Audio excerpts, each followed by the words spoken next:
Come, draw close, and feel the power of the Heardstone. Your best location for Warhammer Fantasy Battle lore, hobby, and gameplay discussion. Hello everyone, and welcome to the Heardstone. We will be talking about the Skaven Armybook in this episode. It is the second oldest army book still in use in 8th edition. I'll let everyone here with me introduce themselves. Hot Tub Mike here, back on the podcast. Happy to be here. Happy to talk about the Skaven. Happy to see my friends. It's Kerry here. Happy to talk about Skaven, given that one of my most regular players is an avid Skaven fan, and he has yet to beat me yet. So I've picked up quite a lot about this book over the years. Brian here, ready to talk about Skaven and jump into everything about this army that I've actually yet to see on the tabletop. So I'm excited to see it someday. I think, Ryan, you're collecting a Skaven army, no? Oh, yes. You will see it on the tabletop very soon. Excellent. Well, speaking of that, so I guess we can jump into how everyone's hobby is going, and I'll start since Brian mentioned I've been working on my Skaven. I've been working on my Skaven. I think last episode we mentioned that we were in the middle of a Little Law contest on the Discord. We're finishing that up. We're recording this at the end of February, and we're finishing up the Little Law. I am finishing up. Actually, I just finished just a few days ago my submission, and I'm just finishing the basing now. And it's 20 Storm Vermin, 15 Plague Monks, a Rattling Gun, a Warlord, and a Doom Wheel. And so that's what I did in January and February. Oh, wow, that's great work. Yeah, it was. I didn't expect to get done, but I did. I did them much faster than when I was working on my Zinch dudes. So, what about y'all? I've been working on the wall myself, the Little Wall, trying to push through some Witch Elves. I've been able to get a few of them done, but I kind of got the wind knocked out of my sails a little bit. The primer, after I primed it, left texture all over my Witch Elves. So whenever I start the next set, I've been painting them in segments of like 2 or 3. Whenever I start a new set, it's always prefaced by scrubbing off all of the texture and then doing a really light primer over it. Kerry, I think I'm going to hand prime some of these just so I don't have to deal with that again. It's been very annoying having to go through this, and I don't think I'm going to finish the Little Walk, but I am going to push through these Witch Elves. I really like painting them. It's just, it's kind of a pain. First of all, it seems like the whole hand primer thing is spreading through this podcast like a pestilence disease. But I have to say, on your Witch Elves, you have done, what is it, like blush and eyeliner and mascara or something on them. I mean, the makeup that you did around their eyes, Brian, is just amazing. I've been trying to. They still definitely they still have that stare for, I'm going to go murder somebody, but they still get, their blush and a little bit of their eyeliner, and they still look pretty good. Yeah, they look great. They look great. Yeah, so since last time we spoke, I've worked on my Dark Elves, my Dread Spears. I'm just about to finish painting about 40 of them, and then Knight of the Realm maybe, and start working on a zombie. I've got a new skin recipe I'm trying, so a little bit of work on the old Dark Elves, and I don't know if I've played any games since our last podcast. Maybe one, but not a lot. Ooh. I've tried to get in a game, but I keep getting pushed off by the head of our podcast.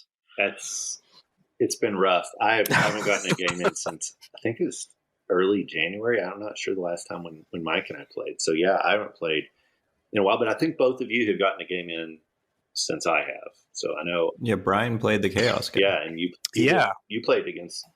Did you play against High Elves or Chaos? I played against Chaos. Actually, it was pretty good. It was a local guy at my local shop was looking for a game, and I was like, "Yeah, I'll play a game of fantasy with you. I'd love to." And that was my first experience playing Warriors of Chaos, and they've got some tricks up their sleeve a little bit. They were Lore of Zinch, so my Night Goblins got an unexpected regeneration buff, but besides that, it was the magic was actually, pretty interesting from their side. I like that Brian completely forgot that he has played my Tzeentch Warriors of Chaos in a Triumph and Treachery battle. That's true. I luckily was never the recipient of your magic, though. I think all of your magic was dumped into Mike. I had to get rid of those Doomfire Warlocks. That was a good time. I enjoyed seeing the wrath of Hot Tub Mike come down upon the Warriors of Chaos. Yeah, they got wrecked. Oh, what about you, Kerry? It's been a very slow hobby month. In my case, my 5 model submission to the Little While remains as yet unprimed. So unless, we've got 10 days left till the deadline on that, so I don't think that's happening. I think my entire hobby contribution over 4 weeks has been reallocating shelf space to a different army. Haven't even moved the army, it's just, you're going there. Good. That decision's made. Gotcha. Well, when you've got, 87 armies, you have to keep those shelves organized, right? Well, what I did a little bit longer ago, so about 2 months ago, was decided that the special characters were clogging up the army shelves, so reassigned them their own little glass-fronted cabinet. So there's this single cabinet that has every single special character for every army I have crammed into it, sort of all glaring at each other. Oh, I like that. There you go. Let them fight it out. It's gladiatorial. What about releases? Has GW released anything in the past couple weeks that you have seen that we didn't talk about before that you're excited about? I can't remember if we talked about it last time, but I really am looking forward to the Snarlfangs that are coming out, the Goblin Wolf Riders. I picked up Ripa's Snarlfangs for the Goblin bosses on wolves, and I'm really looking forward to the new sculpts for the Snarlfangs coming out. They look great, and I've kind of been thinking that maybe these are going to be the Goblin Wolf Riders we get when the Old World comes out, maybe. I'm not sure. Maybe they're going to reprint the old ones. But I feel like they're going to try to push these new Goblin Wolf Riders, and that may have been a design choice for releasing them in the first place, because they don't really fit with the rest of the Gloomspite kits, in my opinion, at least. Yeah, I think they look great, and I agree. I think they could fit in with something on their own. Another thing that I saw, has been released for a little while, but the Warriors of Chaos stuff, or it's Slave to Darkness in AOS, but they're basically just Warriors of Chaos. I think they look great. They might struggle to fit on the correct bases. You'll definitely have to be really careful, but they look good. I've been strategically burying my head in the sand to avoid spending any additional funds at the moment. Yeah, for me, I'm like, Ryan, you already have a Tzeentch Army of Chaos, Warriors of Chaos. Why would you need unmarked, or however you'd want to paint them? So I definitely get that. We've obviously had the big price rise announcement and then the big price rise backtrack in the past week. Oh, did they backtrack? I believe they did backtrack. They backtracked and said, "Oh no, that was a mistake. That shouldn't have been released. But the calculations are wrong on that." I didn't know that. Sure, they were. Yeah, or you got pushback because you've done 2 major price increases. Didn't the announcement say something like the U.S. has been backtracked, but the Canadians didn't see their prices in error, or something like that? Correct. But the percentage increase on the US prices was more arduous than the Canadian. So, and US also represents a much more vibrant market for sales. Sure. Right. Yeah. Well, interesting. Okay, so we've got a little bit of new stuff, a little bit going on. What about? I think Brian, you were interested in something other than models. Yeah, it's not really model related. They dropped the Total War Immortal Empires trailer, I guess. I watched it and I was just pumped to play more Warhammer Fantasy Battle as opposed to Total War. It had the opposite effect for me. I wanted to not play Total War. I wanted to get to the Mike's South Texas tournament that's coming up. It just made me pumped to play some Warhammer Fantasy Battle. But it's an interesting announcement, though, because they'd previously marketed it as you could only access Immortal Empires if you had all 3 games. So while this does increase the player base and make it more accessible, there will be plenty of people who purchased the other 2 games to access this and are now going to be really annoyed. I believe that it's Brian and Ryan's, not Mike's. I think Mike does all the work, but we claim the credit. If I remember correctly, that's what we were doing. Is that not right? As long as I don't have to come up with a cash prize. It's the 2nd annual Warham's Classic. There you go. Yeah, I'm looking forward to that. That's going to be the next time I'll get to play, and I'm bringing the Skaven out for it. So I'm pretty sure that it will be the Skaven. Either that or Brian will get to see Warriors of Chaos again. All right, well, I think that catches us up on how we're all doing. Those of you who have listened to our past episodes might notice we are missing one host. He'll be jumping on other times in future episodes. I just couldn't make it today. I thought that was a permanent thing. No, he's just going to come back another time. So look forward to getting Evan back on here. But no, he'll be back. All right. Well, as always, you are free to join us on the Discord. There's a Warhammer Fantasy Battle, the Old World Discord, the Old World if it ever shows up, Warhammer Fantasy Battle, because you can always play that. You can join us. We're all there. We hang out there. But now it's time to jump into the Skaven Army book.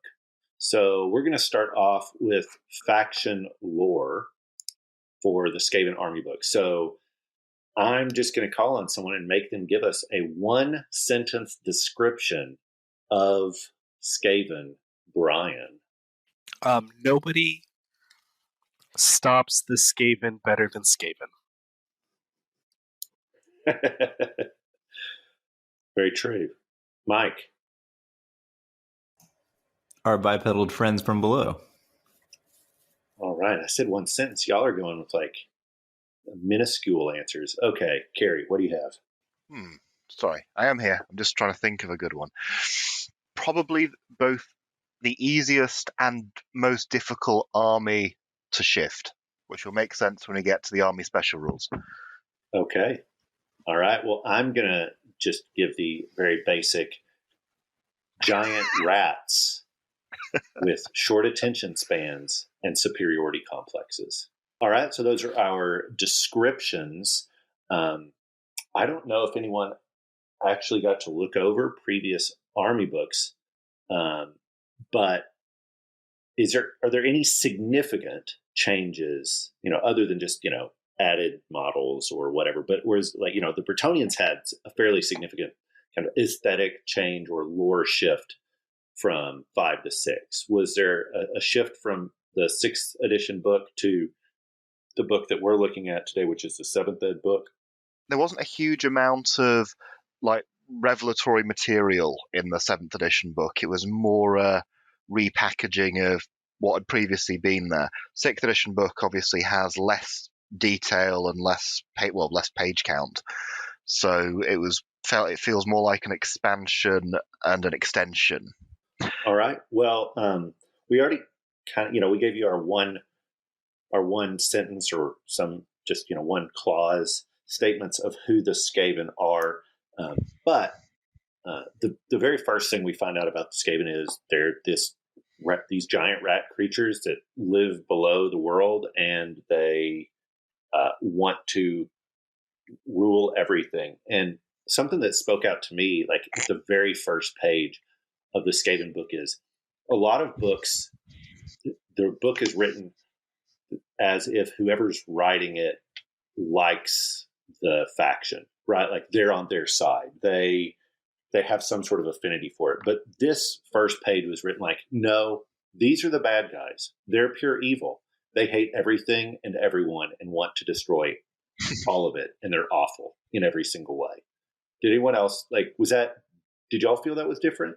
It's funny that you mentioned that, because whenever I first started reading it, I was under the impression that all of these army books were written from a perspective of maybe a unreliable narrator. And it was almost as if maybe this is being written by some imperial scholar or something like that. That's the kind of vibes I got from it, just as like some sort of text for somebody to study and read along a little bit. But it definitely seemed more detached from the unreliable narrator feeling than the previous book of Bretonia, which kind of felt like somebody was actually writing the history of Bretonia from the eyes of a Bretonian. Right, because that played into how they presented some of the, lore. Was like they were always lauding Bretonians, except for the one king that like got them in trouble against the orcs. But everybody else they were positive towards. But this one is just like, no, these guys are bad. They're divided. These rat people, about 4 to 5 feet tall, at least the normal ones. The average, basic dudos are 4 to 5 feet tall. But how do they organize their society? They're organized into clans, but like, what are these clans based around? What are they? I mean, it seems like power structures, right? Of different cities and different specializations almost. And I don't know if that's, by design of it. Well, I should say that it's definitely by design of the creators that, their molder is big beasts and Ish and the shadows and all that type of stuff. But I don't know that it particularly feels supernatural to me that a race would divide themselves in that distinct of distinctions. But I really liked one of the clans. So they've got major clans and minor clans. They call them warlord clans, which are the basic, this warlord has guys that follow him. And then there's the major clans that have more power in the total structure. One of my clans that I really liked was Clan Rictus, and it's just a warlord clan. But the reason that I liked Clan Rictus is that they kind of gained their power because they took over a pathway, and so they basically charge tolls to go through this path.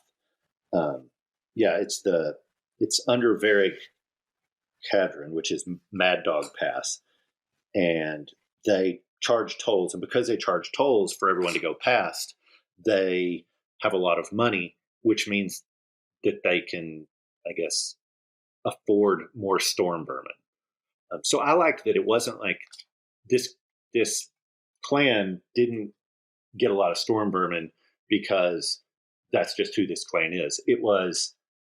There were cultural reasons why they developed an affinity for storm vermin. And of course, I picked Rictus because I like storm vermin, which we'll talk about later. So I did think there was some of that was pretty cool. Yeah, just to give the listeners kind of a general sense of the hierarchy of the Skaven, if they're not familiar with the Skaven at all, there's thousands, it's speculated, of Skaven clans. There's a few named clans in the Army book that are more prominent. And these clans are generally hired by the other clans to perform specific types of tasks that they're really good at. But for a generic clan, you have the warlord, the Skaven warlord at the top. And then you'll have chieftains underneath him, who are his lieutenants and people who could potentially try to take his position as the warlord of the clan, which is a common theme in Skaven society, is betrayal and attempts to climb over each other and do anything you can to get to a higher status in the society. I love that about it. It's like they all expect it. And it's not just like this might happen or this happens often. It's that it's respected. Like the better you can betray someone, if you can manage it, it doesn't matter how you betrayed them, whether it was through power or sneakiness. Right. You're all good. Yeah. I thought that was cool. Yeah, I like that. And so after the chieftains, then you get down to like storm vermin, who are the most elite warriors in the Skaven clan. They're going to be the biggest Skaven at birth. They're going to be groomed and trained and fed appropriately so they can become good warriors for the clan. And then you've got the clan rats, who are kind of the most standard level of rat, who is just a worker bee, who's kind of a member in good standing of the clan, but he's kind of the lowest echelon. And then you've got the Skaven slaves, which are the lowest of the Skaven. These are going to be Skaven that have been taken in war, who are prisoners of war a lot of the time, or find themselves at the lowest point in the pecking order of the clan for whatever reason, and they're kind of the worker bees of the clan. And so this is a very much a slave-driven society. You've got a couple of those in the Warhammer world. You have the Dark Elves and the Skaven, who are very much into slavery and propagating the particular institution. And Chaos Dwarves. Yeah, so these clans do tend to take on specific features. So Brian already mentioned a couple. Do you want to tell us which ones were your favorites? For the same reason that you mentioned earlier about how there seemed to be a cultural reason for Rictus, the lore around Rictus being the way it is. I kind of felt that way around Clan Eshin. They, retreated to the east. Retreated. They migrated to the east, and of course they interacted with Cathay and all that jazz, and so they learn the ways of like stealthiness and assassination and all that type of stuff. And so it's almost a cultural reason for their proliferation of assassins and gutter runners and all that stuff. And I also think it's really cool that they can count an emperor's head among their targets. I thought that's a pretty neat thing that happens throughout the lore of the book. Yeah, you had another one you were disappointed with not in the book, right? Oh yeah, the Clan Fester from the Vermintide games. I seem to be the one mentioning all the related media with Warhammer lately. Anybody who hasn't tried Vermintide, I highly recommend it. But it's Clan Fester that I guess was just made up for the game or something like that. And I knew that, but it still would have been neat to see it in Army book. Well, what about you, Kerry? What clans are you a fan of? I think my favourite's possibly Clan Scurvy, which is one of the few naval clans. So they have a base that they've gnawed out underneath the Tulian city of Tabaro, from which they sort of set forth these ramshackle fleets. Skaven pirates is just a fun idea. I mean, we do get one model for this in Dreadfleet, but it's a Skaven pirate ship that got eaten by a giant anglerfish, and then they've become zombies inside it. So it's not quite the same thing. Nice model, though. But really, it's a bit different. I mean, I know now we've had zombie pirates within Age of Sigmar. We've got vampire pirates. There are going to be more pirate models. Pirates are popular, but the ability to project that kind of narrative idea, we're going to turn up with a Skaven army in Albion, and it's not going to be from below. It's going to be on the beaches. We're going to have our little rat men reperform sort of a reverse D-Day with some very bemused giants looking on from the cliffs. Be great. If that clan are the ones that are ocean faring, does that mean that they're the only Skaven that you can see? Well, that's the thing. Even though that they would be theoretically more visible, and you have to remember that Talia doesn't disbelieve in Skaven. That the Dogs of War are very aware that Skaven exist. They're their neighbours. So we're not at sort of empire level self-delusion. So if you saw a Skaven pirate ship sailing past Sartosa, you wouldn't think, well, that's some really clever beastmen. You'd think, oh dear, the Skaven are active, everyone hide. Oh, rats. So it's an interesting psychological idea that a Talian and an Imperial could be having a conversation and both think the other one is mad because they're talking about rat men. Mm. Ryan is killing it with the puns tonight. Oh, well. I think someone said they expected more dad puns because of the name of the podcast, so here we are.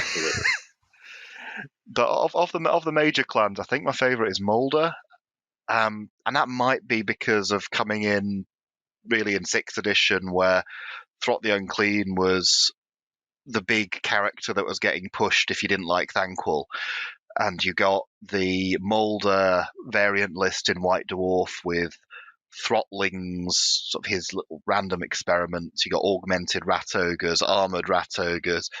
giant tunneling mole rat thing, and the rat hydra, or the chimera rats, which does have a mod for Total War if anyone's interested. And I think there's some STL files floating around the internet for that one, because it's just a very cool idea. It later morphed into the Hell Pit Abomination. A few different ideas from the Molder list sort of got merged into what became the Abomination. But yeah, so my question was going to be, or my thought was going to be, I was trying to figure out how to take the most recent plastic Hydra and try to think of what you would need to change that into something that could be a rat Hydra. I mean, I don't know that there's any heads big enough to do that without you having to model yourself. It wouldn't work well with the current Hydra just because of how chunky those necks are. You'd have to be 3D printing giant rat ogre heads to do it. You'd have to be adding fur. It'd be a tricky proposition with that particular model just because of how they've constructed it. But I should probably explain. Molder are the Frankenstein archetypes of the Skaven world. They take a huge number of slaves and rats, force feed them growth hormone and bits of other Skaven, sew other bits on, and then market the result as weapons of war. So this is where we get with Warpstone. With Warpstone as well. I should probably push the Warpstone here. So this is where we get giant rats, we get rat ogres, we get Hell Pit Abominations, and it's where later on we're going to be doing some cross-clan cooperation and getting Storm Fiends. But Molder gets two special characters who we'll have a chat about later. I've already talked about Throt, but we get his rival later on, which is nice. Two rivals, I suppose, if we count... forgotten his name. Gorlich. Two rivals, I suppose, if we count Gorlich. All right. Well, the rival of basically all other Skaven.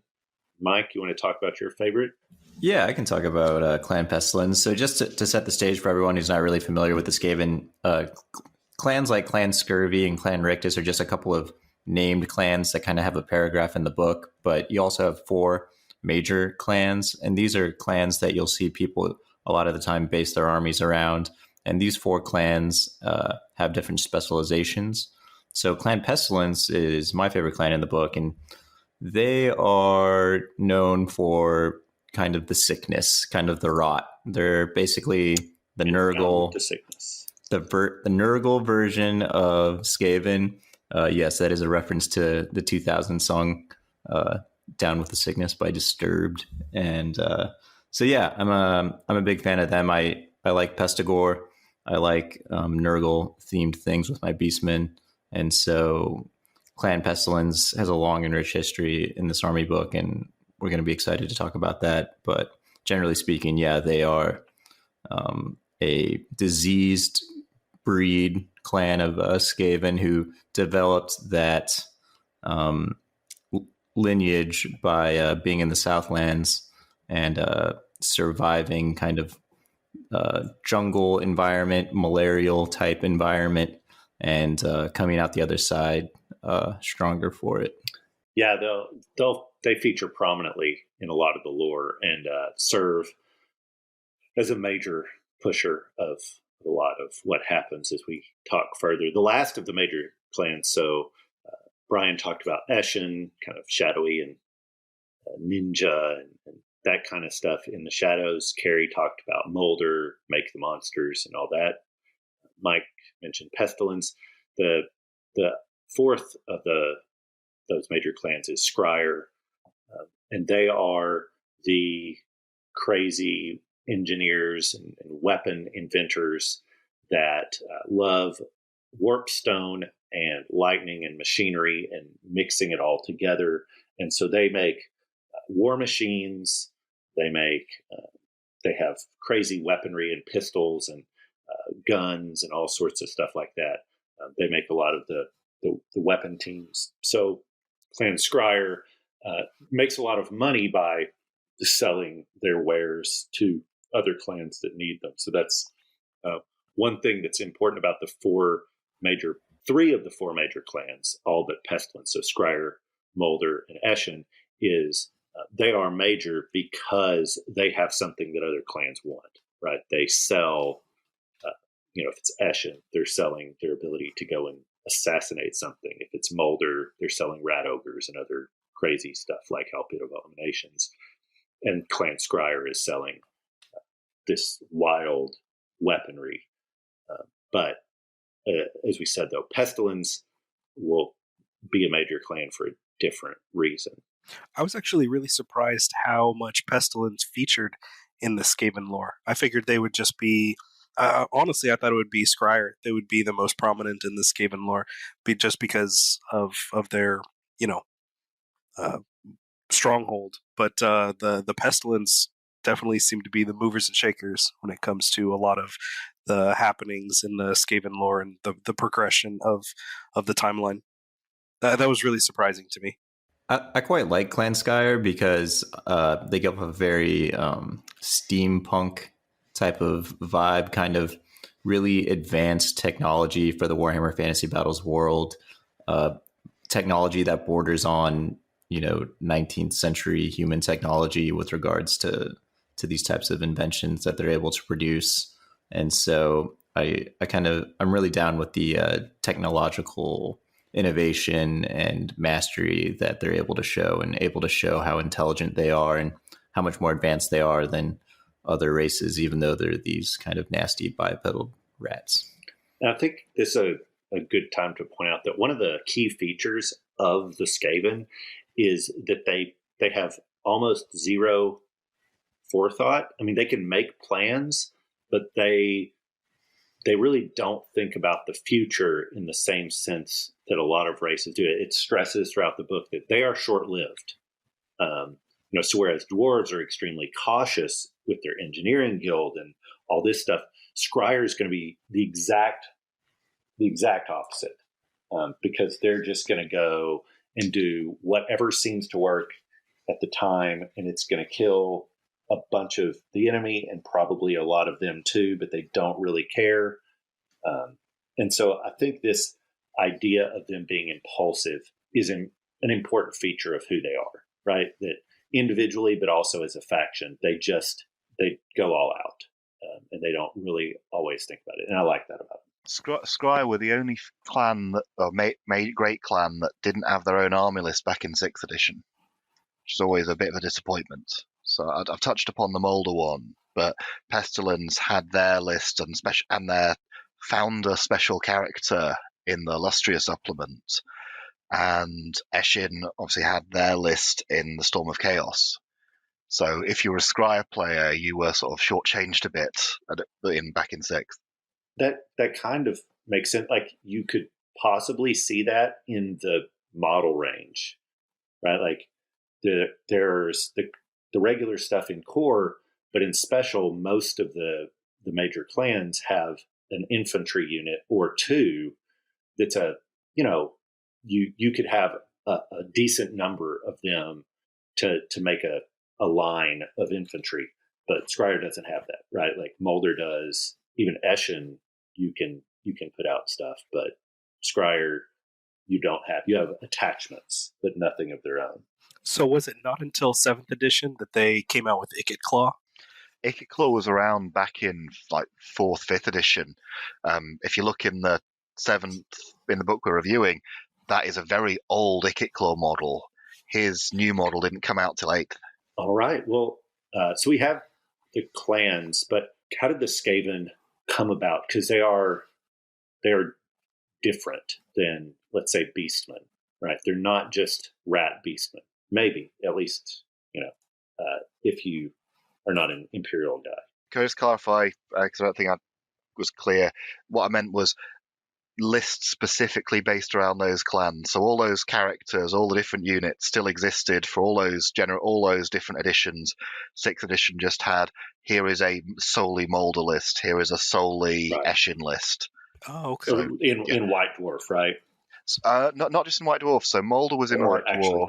Then Pestilence was an official one in the Lustria supplement alongside 10 in 1's red-crested skinks of Sotek, then Eshin was again an official list in the Storm of Chaos supplement, alongside like the Army of Miedenheim, the Errantry War.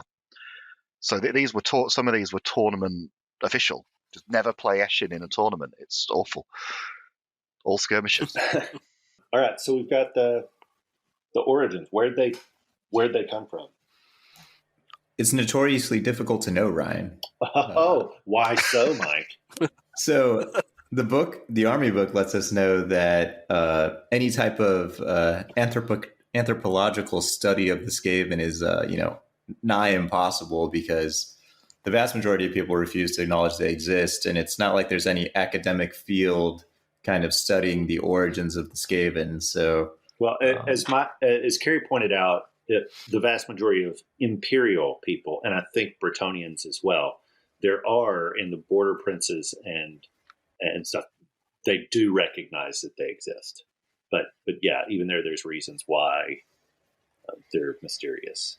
Yeah, so they're to make a long story short, their origins are clouded in some level of mystery. We don't exactly have a straightforward origin story. Mike, have they eaten the evidence? Did the rats eat the evidence?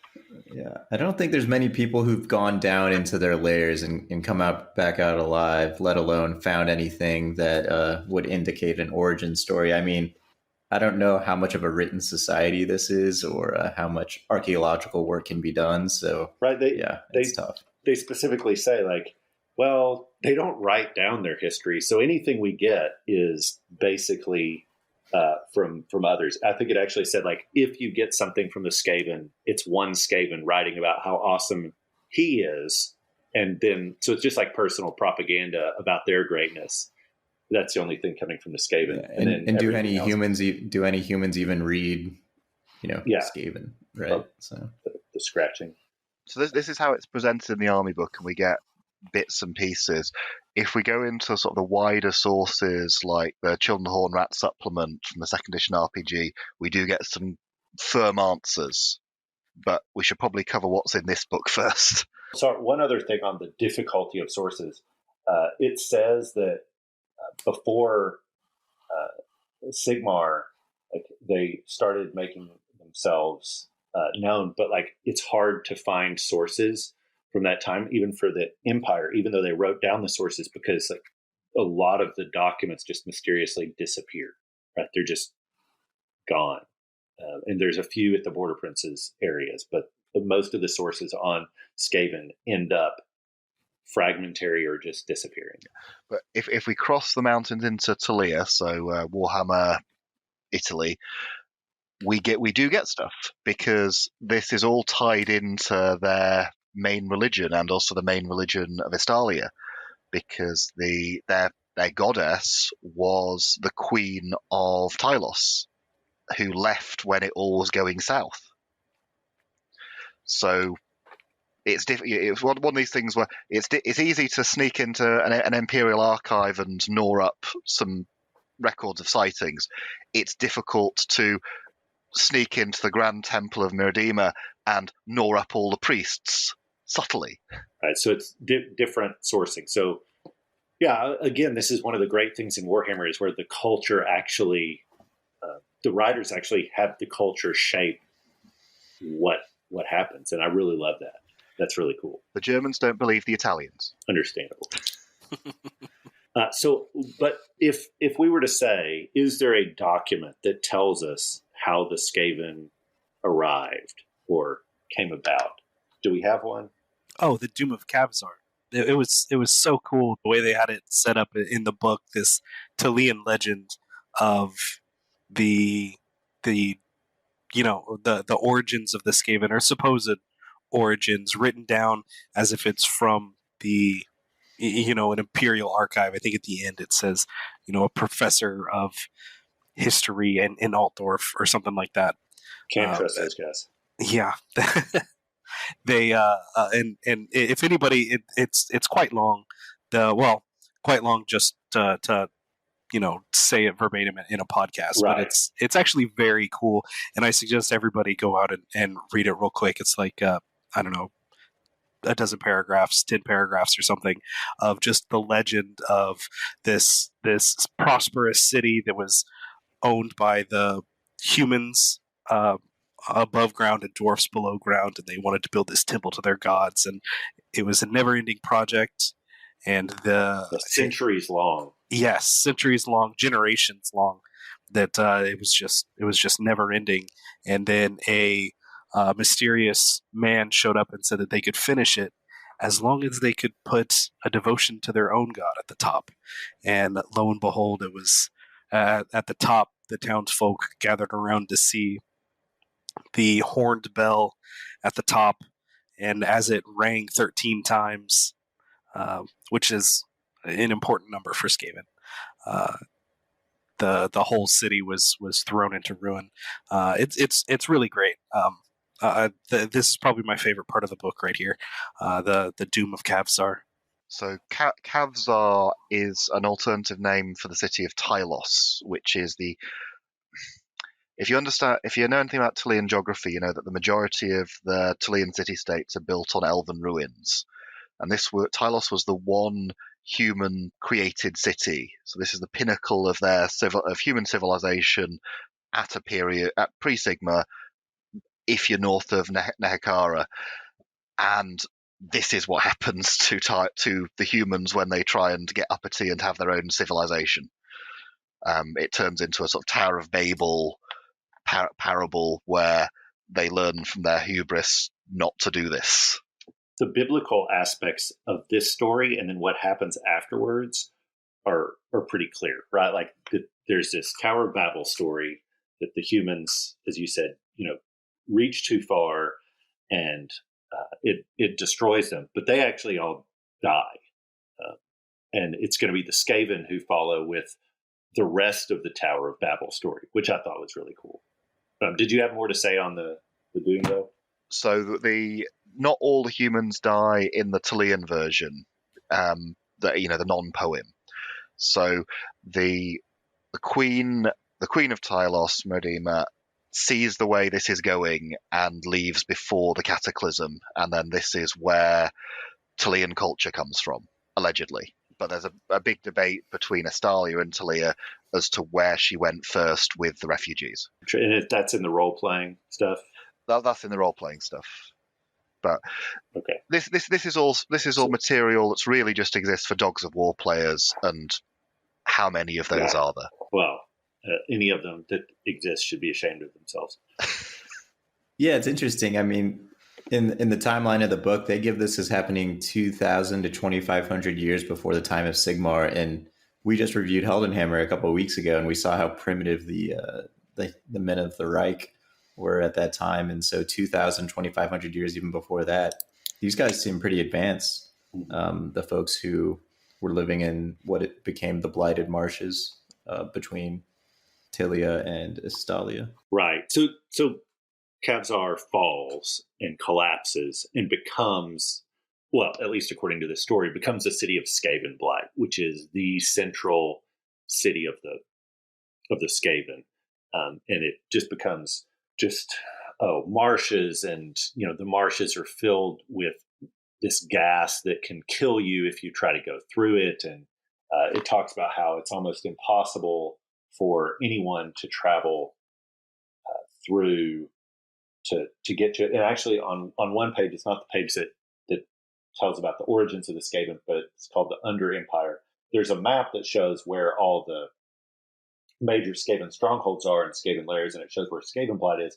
And then to the side of it, there's this beautiful piece of art that has a city, and it's not, the city's not Skaven Blight, but it has a city with all these underworkings under it to show like how the Skaven, and we'll get into them doing this later, but one thing that they do is they create tunnels and under cities under these cities of the Empire or Bretonnia or whatnot. And so there's some beautiful artwork with that. And it can give you an idea of maybe what Skaven Blight looks like on the inside, except for, on the outside, there's all these marshes and everything keeping you out, and it's disgusting. When Skaven Blight is referenced later on in the book, I believe the tower is still still present, right? Like they built a Yeah. huge cathedral of the horned rat beneath the tower or something like that, and the tower itself is still referenced. So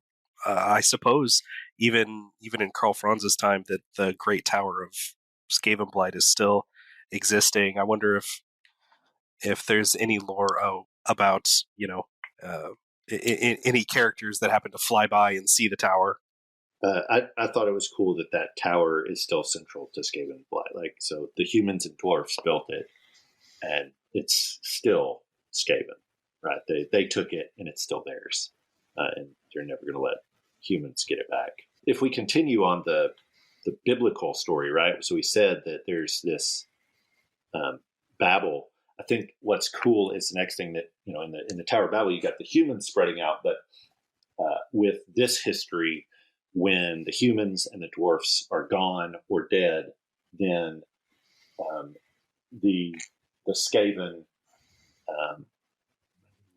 so the Skaven themselves decide that they need to build up in Skaven Blight. They reproduce quickly because rats, and they come up with this plan to, their own idea, right? If humans and dwarfs built this tower and it destroyed them, the Skaven built this machinery that they plan to make, essentially to make tunnels that will go in caverns and chasms that will go throughout the whole world. And so they're going to build this, and they, because, and this is another cool thing. They do this because they can't go above ground and win. It actually says it's full of beasts and orcs and goblins and barbarous tribes, and that it was they couldn't survive going up there, and so they were going to do this tunneling thing. And so they build this machinery, and they're going to use it to collapse everything. But then, at the last moment, as they're trying to use it, and this is very much Skaven-like, they didn't check their plans and they didn't do all that stuff. And so at the last moment, the device fails them. And so this raw magical power sweeps throughout Skaven Blight, collapses tunnels, destroys everything, and a bunch of them die. And it actually wrecks part of the World's Edge Mountains, which is cool because the Lizardmen think that they did it, right? So the Lizardmen did wreck the World's Edge Mountain before, but then the Skaven do it a little while later, and the Lizardmen still think it's just reverberations of their magic, which I thought was cool. Yeah, that's kind of a theme of the book, is that things that are attributed to other races in the Warhammer Fantasy Battle lore is then in the Skaven book somehow turned into the Skaven actually did it. Right, because maybe they really don't exist. Maybe it really is just those other races. I don't know. So anyway, what survives out of this, and what comes out of the tower, or out of Skaven Blight, are 12 gray-clad rat lords. And this is going to symbolize stuff later. They begin excavating the tunnels, and what they find is that their plan did work to some degree. It did crack tunnels throughout all the world where they can go and explore. And so, this is where it gets back to the Tower of Babel. These gray-clad lords, these 12 guys, tell them it's their job to spread out and go everywhere, right? So I really thought that was cool that they continued that imagery. So one of my favorite quotes is actually at this point. It says, so it's talking about, where is it? I think it's at this point. Oh, well, it may say it later, but it's about Skaven Blight. So Skaven Blight becomes the center where all these tunnels come together. And so the Skaven have a quote that says, all roads lead to Skaven Blight. And so, it's reminiscent of all roads lead to Rome, and it's about the tunnels. But I also love that it's also a dual idiom, talking about how duplicitous the Skaven are. Essentially what they're saying is that in the end, there's always going to be a betrayal, right? So all roads lead to this betrayal. So all roads lead to Skaven Blight can mean, or tunnels lead to Skaven Blight can mean just that, or it can mean there's always going to be a betrayal at the end for a Skaven. I don't know if anyone else saw that quote. Yeah, it's a few pages earlier, actually. Is it? Okay. Yeah. When I saw it, I was like, oh man, I love that. I love that there's an idiom from the Skaven.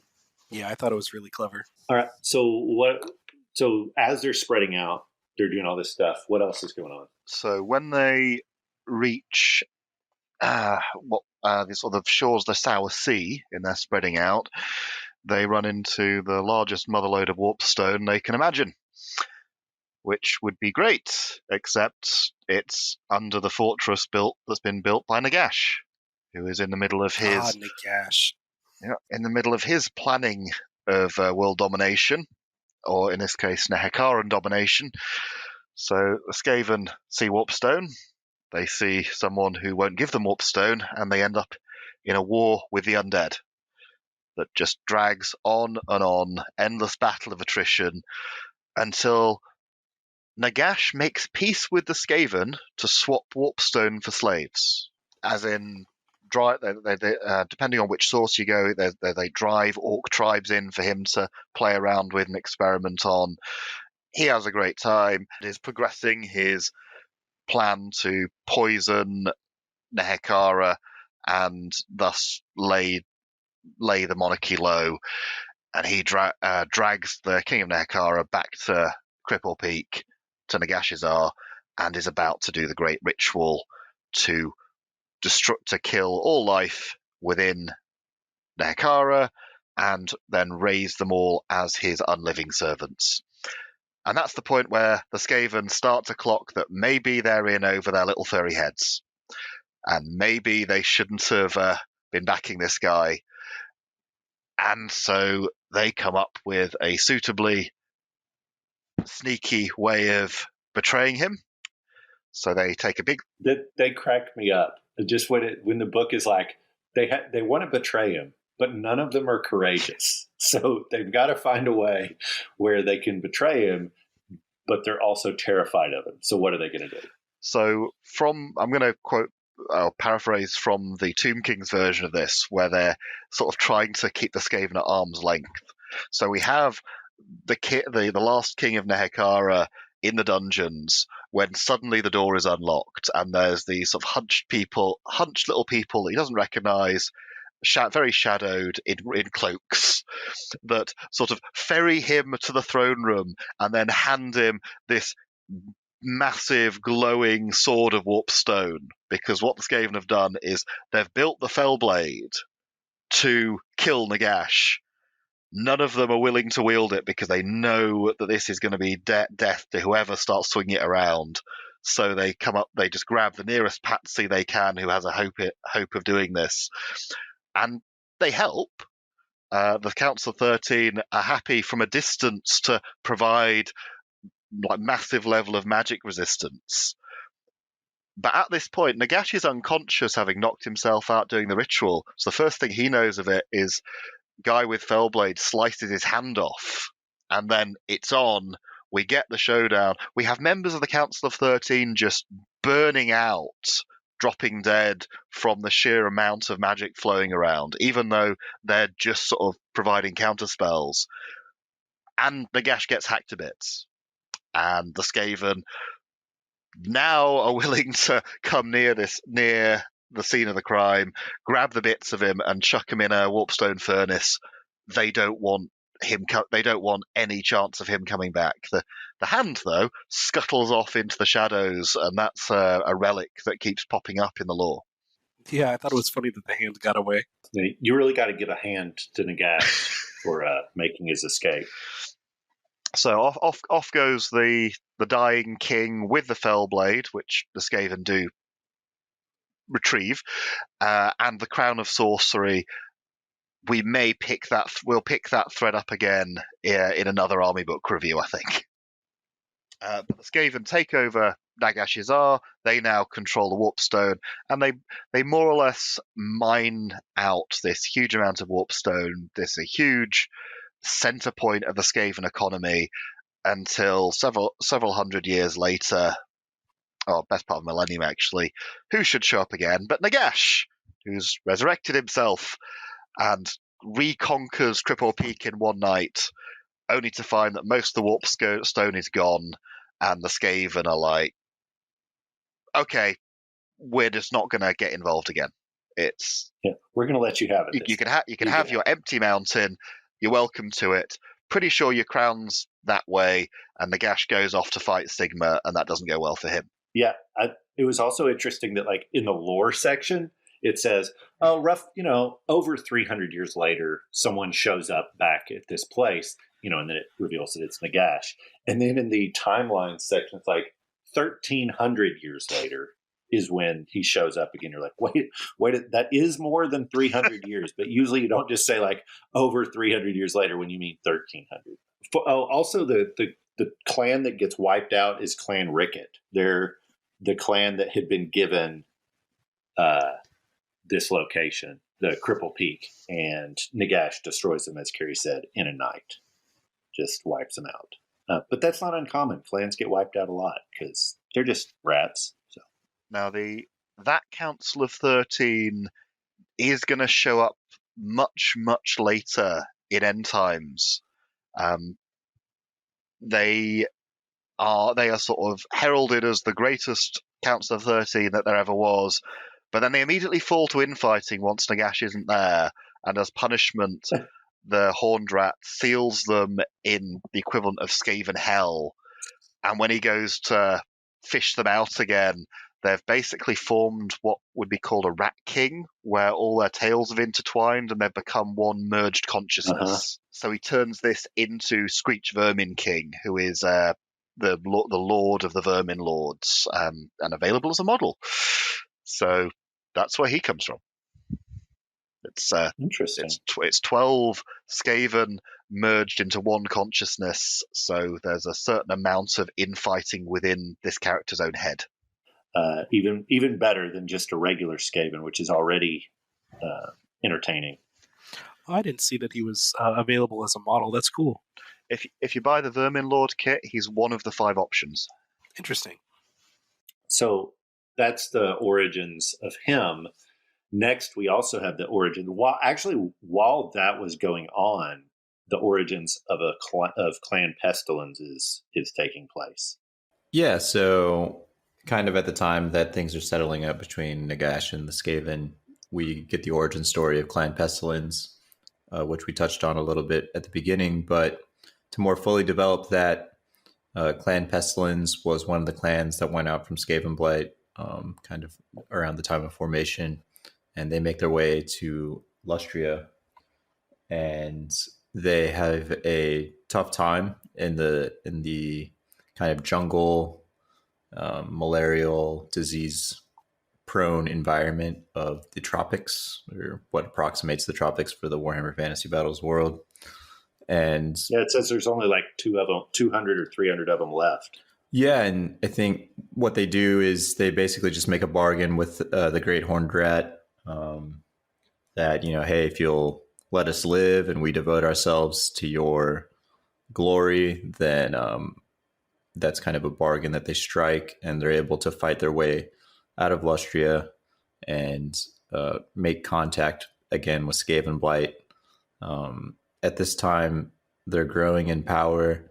They're taking over other clans that are in more far-flung regions. First, they live in the Southlands for a while, right? Like, so they fight the Lizardmen, and then they move to the Southlands and live there for a while, or do they do the Skaven Blight stuff first? Yeah, so this is really a prominent piece of lore. If you've been involved with Warhammer Fantasy Battles for a long time, you'll see in White Dwarfs and other lore places that the Skaven of Clan Pestilence and the Lizardmen of Lustria have a protracted and well-developed, bitter, bloody rivalry.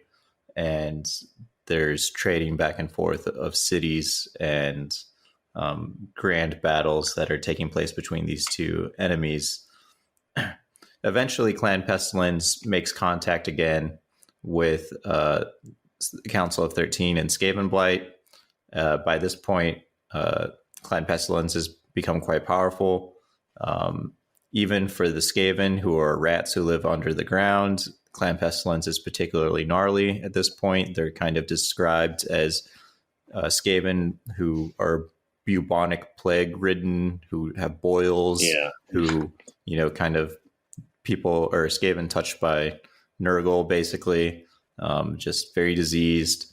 And what happens is they basically challenge the Council of 13 and almost all the other Skaven in the world and say, hey, we deserve a prominent place on the Council of 13, and the Council of 13 says no. And this launches a civil war, which is mostly Clan Pestilence taking on the rest of the Skaven world. And that's tough, but Clan Pestilence has some success taking over other clans. And once you take over other clans, you kind of absorb them into your army. And so they develop a formidable military capacity, and it's kind of north versus south with regards to kind of the areas of the world that these rivals occupy. The Skaven Blight Skaven in the north, and the Clan Pestilence guys in the Southlands and Lustria. And what ends up happening is Clan Eshin comes back from the east, and they take the side of the Council of 13. They take the side of the Skaven Blight guys, and they start assassinating the Clan Pestilence leadership.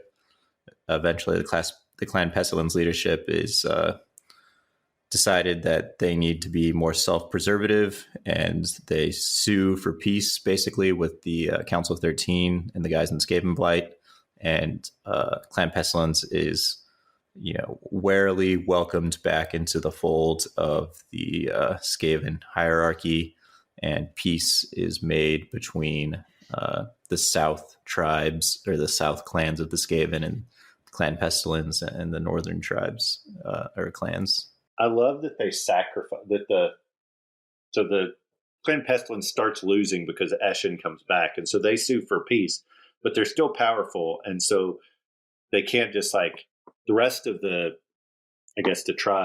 clans can't just ignore that power or force them to do whatever they want, and so they allow them to have a trial by conflict. So Nurglich, the leader of Clan Pestilence, gets to fight Warlord Vask of some other clan, as his trial, and he kills Warlord Vask, who is from this vulnerable clan, and so Pestilence gets their seat on the council, and so I thought that was particularly interesting.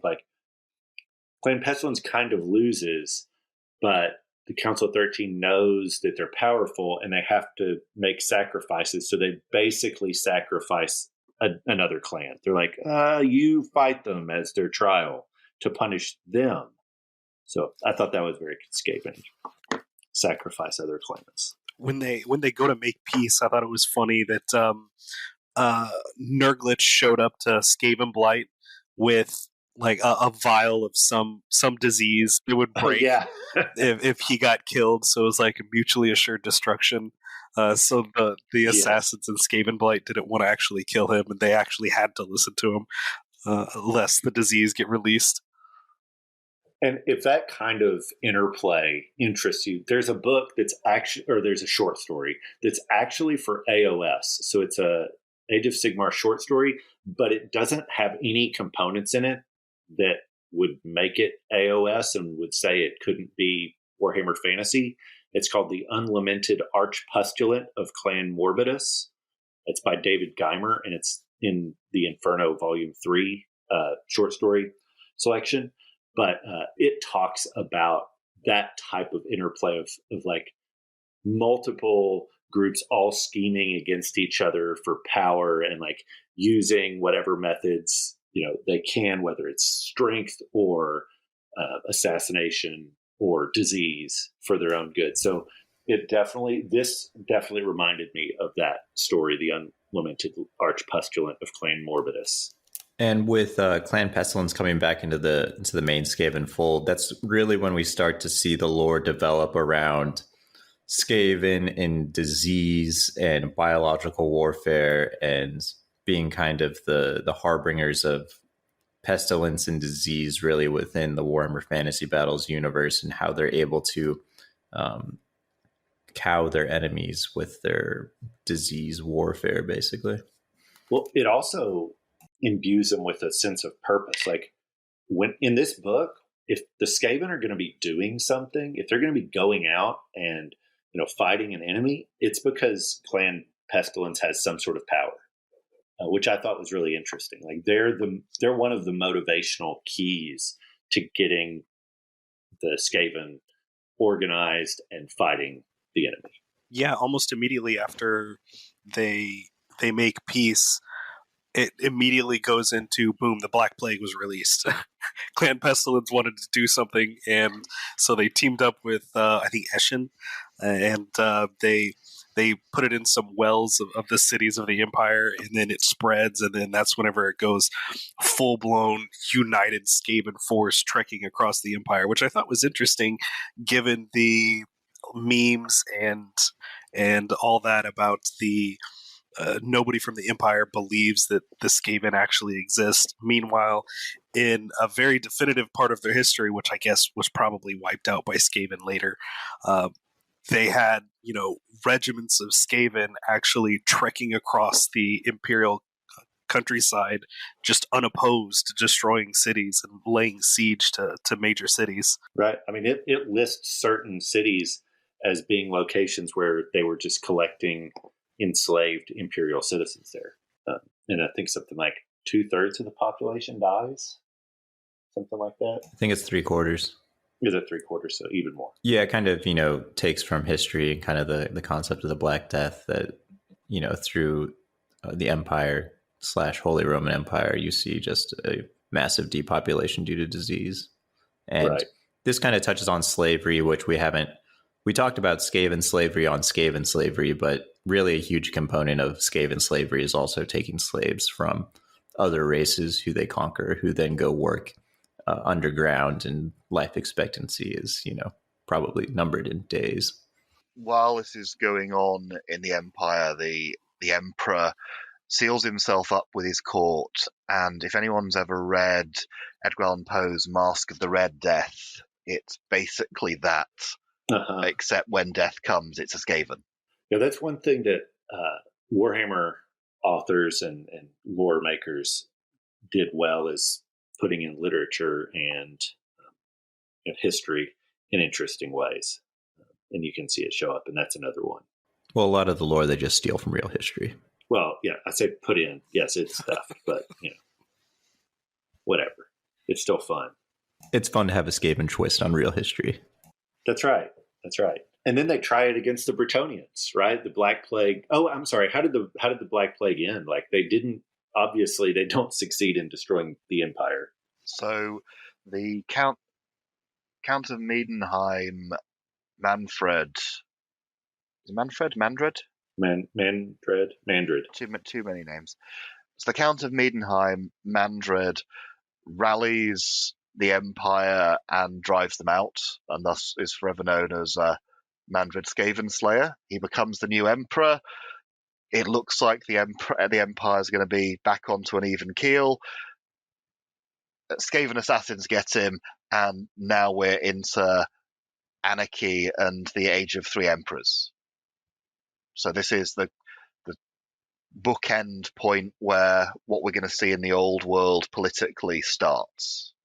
Yeah, and you might ask, why did the Skaven not win once all of the Empire was destroyed or 3/4 of the population was destroyed? And the book says that, the disease went through the Imperial citizens, but the disease also went through the Skaven populations as well. And so they weren't able to effectuate their victory because they had also paid a great price in this plague. Nothing stops a Skaven like a Skaven. Exactly. There goes back to Brian's nothing stops a Skaven like a Skaven. And the real question is, was it intentional or not? Which is something I love as a theme in this book, which is like, wait a second, if it was going to affect Skaven, why didn't it affect Skaven from the very beginning and kill some of them too? And then you're like, wait a second, did Clan Pestilence bury the Black Plague so that it also hit other Skaven because they wanted to take out some of their enemies? And I feel like that's kind of likely, right? They're beating the Empire. They feel on top of the world. perfect time to turn on some of your enemies and get them sick too. I also thought it was funny that there's one section describing the Black Plague that as all of this is happening, as the Skaven are starting to crumble from their own plague, it says something to the effect of, over the next 25 years, the I think it actually says Man-Thing. Let me see if I can find. Yeah, over the next 25 years, the Man-Things recovered more rapidly than the Lords of Decay thought possible. Like, the humans are the ones that are recovering Yes. and they're reproducing like vermin or whatever. Like rats? Yeah, that was interesting. And the Helm of the Skaven Slayer is a magic item in the Empire book that you can use. It's allegedly the helm that Mandrid wore. Or, no, what is it exactly? Kerry, do you remember? So it's the Helm of the Skaven Slayer, and it gives it... I can't remember the 6th edition effects, actually, which was +1 armor save and causes fear in Skaven. Yeah, it's not particularly useful or taken, but it is an item that exists in the Empire book that is related to this topic. It's the best way of describing it. It is an item that exists. Well, I mainly remember it because... And causes fear in Skaven. I mainly remember it because there was a battle report in White Dwarf in 6th edition where it was a 7-night scenario, a group of warrior priests versus the then editor's Chaos Army, and they were running out of items to give to their priests because they were scraping the army book clean.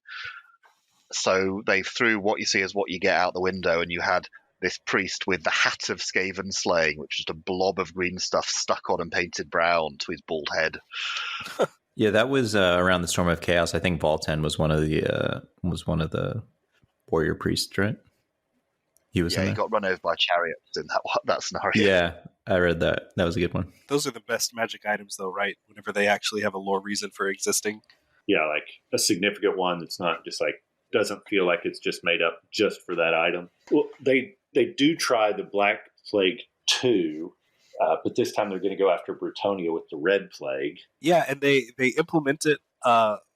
They implement it in, I forget which city it is. Bordello, yeah. Bordello.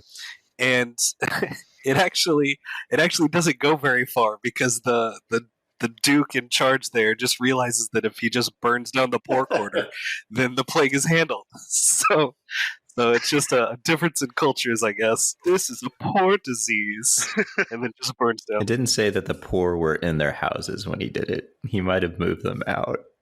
It's kind of implied. I know. Yeah, I think you're trying to protect your precious Bretonians, but I like to think that they evacuated them first. Who else thinks that? Anyone? Nobody. No one thinks that. It's not how Warhammer works. No, but they did tax them before they burned it down. Of course. I mean, gotta get those taxes. Gotta get that 90%. But that doesn't quite end the situation. They keep going, and they a few decades later, 25 years later, they try more in more cities, and they try to spread the death out or whatever, and they attack. And this time, it's the Duke de Paravan and a bunch of wood elves who saved the day and pushed them back. The wood elves were probably in really small units that the Skaven couldn't catch up to. Absolutely, just shot them to death. No, you keep doing your wood elf bit, and I'll finish. I'm done. I'm done. Okay. This is actually really interesting in comparison to the previous book we did, because we know there's more to this story. This is where Duke Merivech of Malison saves Bretonia, but he's not mentioned in this book. The Skaven book doesn't talk about this, because this is where he becomes the savior of Bretonia, and we start getting the, hang on, he's really enjoying hacking up these corpses a bit too much, and maybe he shouldn't be drinking blood afterwards. So this is really important Bretonian lore, but they completely gloss over it in the Skaven Army book. That's really cool that there's the cross-book links to this lore where you can get different pictures and continuations of the stories. Yeah. Well, and this is why it's very helpful to have Kerry with his memory of literally every army book in here, because he'll, as we do these reviews, it's going to build on itself, which is really cool. you'll be able to see these things in most of the stories. Yeah, it's fascinating to see the different perspectives on the same events. So the Skaven look back at the past however many hundreds of years, and a lot of them begin blaming the clan pestilence. They realize, like, okay, we didn't succeed with the Black Plague. The Red Pox had this problem, and so the Lords of Decay started wanting to kick out the Plague Lords. The Plague Lords had, I think they'd gained 3 seats or something like that, right? Like the clan Pestilence was essentially in charge of 3 seats on the Council of the 13. And so, but following these 2 failures of their plans, the others are trying to kick them out. And so they decide to have a vote, but then clan Pestilence tries to take control. And so fighting breaks out, and it leads to this second civil war for the Skaven. Again, it's clan Pestilence versus a lot of others. And this isn't going to start winding down until the Great War Against Chaos. So again, we're at one of these bookending points for the old world. Mm-hmm. So roughly 200 years from End Times Warhammer Present. Yeah. So it's quite interesting.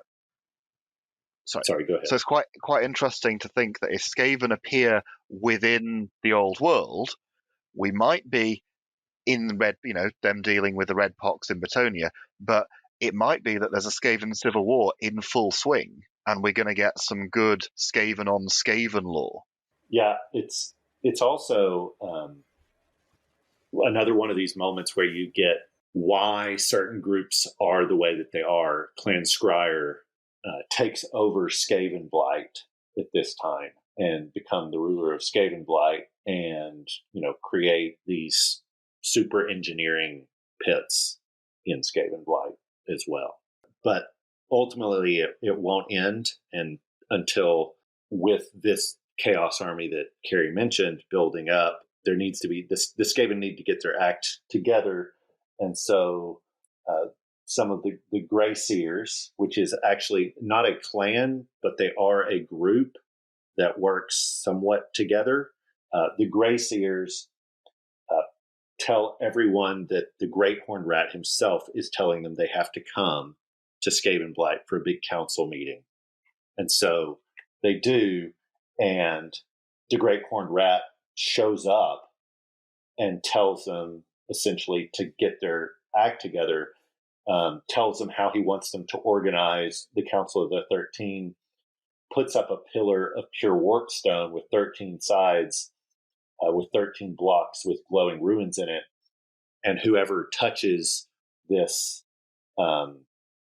this pillar, they can find out if they're supposed to be in charge. And so one Skaven warlord touches it and he's burned into ashes. So others try. So is Lord Racken, and he's burned to ashes. Others try until there's 12 of them who have survived, and they become the Council of the 13. It says it never changes after that, even though others do touch it and don't die. Some touch it and die. Some touch it and don't die. But so that's kind of how that ends. I do think there was some evocative language in that section. It's talking about how they're creating this, how they're bringing the Great Horned Rat into the world, right? Because he's like a god or a demon or whatever you want to call him. How they bring him in is they take 169 Skaven slaves, and they're going to essentially sacrifice them through torture. So not great guys here. But the evocative language is, it says, their squeals of fear and pain reached out to the bowels of creation where the horned rat gnawed on the roots of reason. And I just loved the idea of the Great Horned Rat gnawing on the roots of reason, right? Like not reality or whatever. It just, it matches so much with the Skaven just being crazy and sometimes irrational, but just, wild. And so him gnawing on the roots of reason of the world, I thought was really cool, and the language was evocative. So for the longest time, I thought the Horned Rat was I guess, one of the four Chaos Gods, just kind of toying with the Skaven. But it really seemed from this point that it was its own thing. Like it showed up. It was the Great Horned Rat, I guess, because it tore a hole in the fabric of reality, I think it said, and so it was feasting on the Skaven slaves that were there, and I guess it really was its own deity. Is it ever explained what the Great Horned Rat is? Never definitively. There's theories that it is essentially an uppity demon prince, a bit like Hashut for the Chaos Dwarves. So this would be sort of might be a Nurgle demon prince that has created its own power base that's then essentially escalated over the millennia to the point where it's more or less a god. It's more or less god level. If we accept what GW has said about the old world, and that the old world doesn't cancel out AOS, then in times an AOS is a continuation. So we actually do know what the Horned Rat is, because in AOS, the Horned Rat actually joins the Chaos Gods and is a separate entity from the four Chaos Gods. So he makes up a fifth. So in that sense, if you accept that continuity, then the Great Horned Rat is its own god that will eventually become on par with the other Chaos Gods. So in any Skaven lore that perhaps gets released with the old world, they'll reference, or at least presumably with the continuity, yes, it would be considered this, because GW definitely still wants to maintain the link between AOS and Warhammer Fantasy. Yeah. So they would be connected, or they would be their own god, not just a Chaos God manipulating, or an elf god manipulating some humans on horses. So they do have this civil war, but then they get their act back together, and whenever they get their act back together, they get to go on the offensive. Yeah, it seems like at this part they really get their like you said, act together, and they start to form just the big Vermintide almost, and they go to war with the dwarfs over a bunch of different dwarf holds, and there's greenskins there occasionally, but if they can use the greenskins to kind of weaken the dwarfs from above while they attack from the below, they don't mind doing that so much. Yeah, I like seeing the evolution of their tactics in that, right? Like at first they're just Yeah, attacking, I agree. and then they see, oh, we can use those green dudes. But they specifically mentioned that you can't trust night goblins, though. That no Skaven worth their salt would pass up slaying or enslaving a night goblin tribe. So this is where they spend 150 years in a slow grind at Carrick Peaks. They get it to the point where there's relative unity of the greenskin tribes on the surface conducting a siege from above, and the Skaven are slowly tunnel fighting. And bear in mind, Skaven maximum lifespan about 10 years. So we're talking minimum 15 generations worth of attritional fighting, tunnel by tunnel, warp fire throwers and gas grenades to clear out iron breakers holding strong points, until eventually the last few hundred dwarves just leg it on their stubby little legs out of the surface fortress, and that's it. It's now Skaven and Night Goblins own this. One of the greatest cities of the dwarves has fallen. Hugh, if you know the dwarf underway maps, this means that some of the dwarf holds that are further south are now cut off from the underway, because this was a nexus point. And when we get to looking at dwarf lore, this is sort of the big, do we try and retake this, or don't we? Is this worth the Caracan Corps' effort to try and pull back to the old status quo? Right. And this is actually the second major city that followed, but it is more glorious than the first. The first is Carrick Varn, which is destroyed. Am I right in that? I think that's right.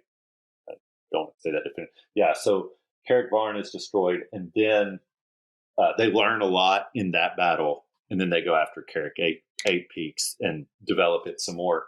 I can't remember Oath. So if you're interested in learning more about this, Oathbreaker is a book to read. It's in the Warhammer Chronicles Stone and Steel.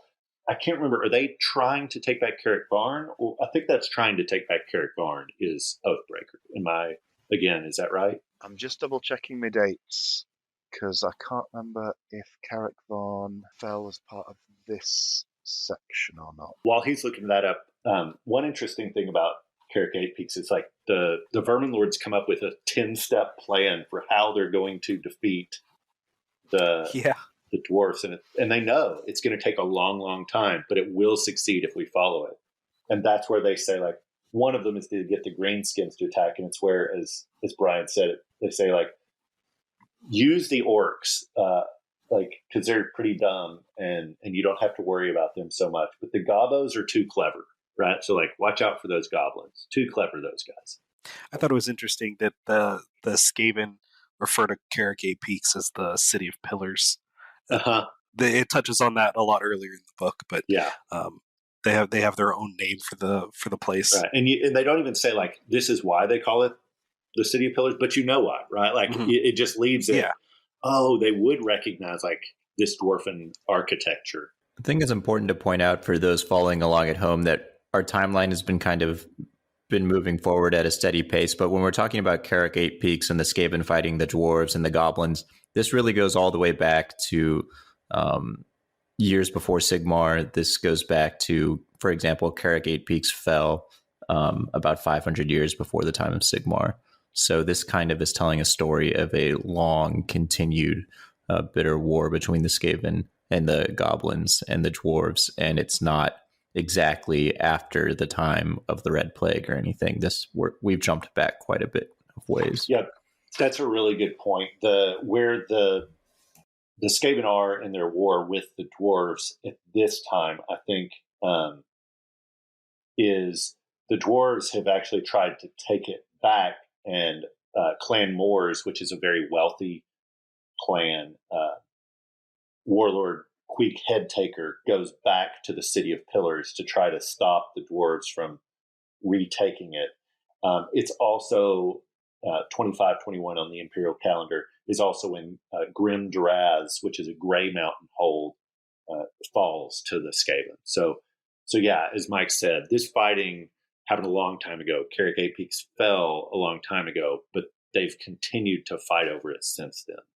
Yeah, I'm glad you mentioned that, because whenever I was going through the book, it was kind of jarring where the history of the Skaven was kind of, like you said, going forward up until the Horned Rat, and then it starts talking about the war beneath the world, the war with the dwarfs, and you're right, it does completely go back into the past, where during the Siege of Carrick Eight Peaks. That's good. I think it speaks to some of the lack of clarity that you have to be willing to accept when you're looking at Warhammer lore. And when you're talking about Warhammer lore with other people, that you're going to be talking about different things in different books. So citing your sources is good. And one thing we know about Skaven sources is they're always going to take credit for what they didn't do, if it's good. Like, I love that part it mentions in the book. Like, they're like, so when a Skaven warlord becomes a warlord, it's less about actually doing a bunch of great stuff. That can help, but sometimes it's just about taking credit for doing great stuff. And then it has this line where it's like, everyone all the Skaven know that this other Skaven is lying when they said that their clever plan defeated an enemy, because everyone knows it was actually an avalanche that just happened to knock them out. But their audacity to claim that they were in command of that avalanche really inspires them and makes them think, well, maybe they did do it. And I just love that idea of, like, the fact that they could lie so audaciously is why they're respected. Anyway, I found that fascinating. Moving on from talking about the Skaven wars with the goblins and the dwarves over the centuries, after the summoning of the Great Horned Rat, when the Second Skaven Civil War ended and the Skaven were unified with purpose again, they continue their wars with the dwarves and the goblins in the lairs beneath the mountains. But this brings us to the next great imperial event with the Skaven, which is memorialized in the Gotrek and Felix book, Skaven Slayer, but we get a bit of a taste of it here in the Skaven Army book, which is the Skaven assault on the imperial city of Nuln in the year 2499. This was a great assault on the city by Gracier. It's Thanquol, I believe, and his armies bring together many clans, bring together elements of all the great clans, and they attempt to destroy the city of Nuln, but they are foiled in their attempts, and it lives in imperial memory for some time, but eventually fades away, just like many other Skaven attacks. Gotrek and Felix are actually left out of this. No doubt Thanquol didn't want anybody to know that it was a single manling and dwarf that foiled his best plans. So these books are in Skaven Slayer, or are they also in the Thanquol books? That's a good question. I haven't read the Thanquol books. Thanquol books are like sequels to the Gotrek and Felix ones. Skaven Slayer is great though. If anybody hasn't read it, the perspective from the Skaven, and Thanquol appears, in the series after that as kind of like a recurring villain. But it's really great to see how the Skaven are depicted in dialogue and their thought processes. It's really a good companion to this book, to this army book. And for the listeners at home, I don't know if we've really explained the role of Greyseers very fully yet, but you have warlords who are the leaders of clans, but then you have these Greyseers who are kind of these mysterious Skaven casters, wizards, sorcerers, whatever term you want to use, who kind of float between clans and bring clans together to make powerful armies and have a certain level of reverence in Skaven society. And they're able to go about amongst the clans kind of effectuating the designs of the Great Horned One and bring Skaven together for these powerful campaigns of ruin and plague. Right. And they have a seat on the what is it? The Great Seer or the Seer Lord? The Seer Lord has a seat on the Council of the 13. So a lot of the clans do, and then some Grey Seers have seats. Is it 7 and 4? Is that right? 4 Grey Seers and 7 clans or something like that? I don't recall the makeup of the council that well. In any case, so they have a seat or some seats. I can't remember exactly. And these are, in the lore, you'll find that these are some of the most powerful characters that you meet are Grey Seers of one variety or another. And in the game, most Skaven armies are led by a Grey Seer if you play a game of Warhammer Fantasy Battles. Yeah. So after they fail at Nuln, they decide, since we couldn't even defeat the wimpy humans, who should they go after next? This seemed like such a strange choice to me that they fail at Nuln.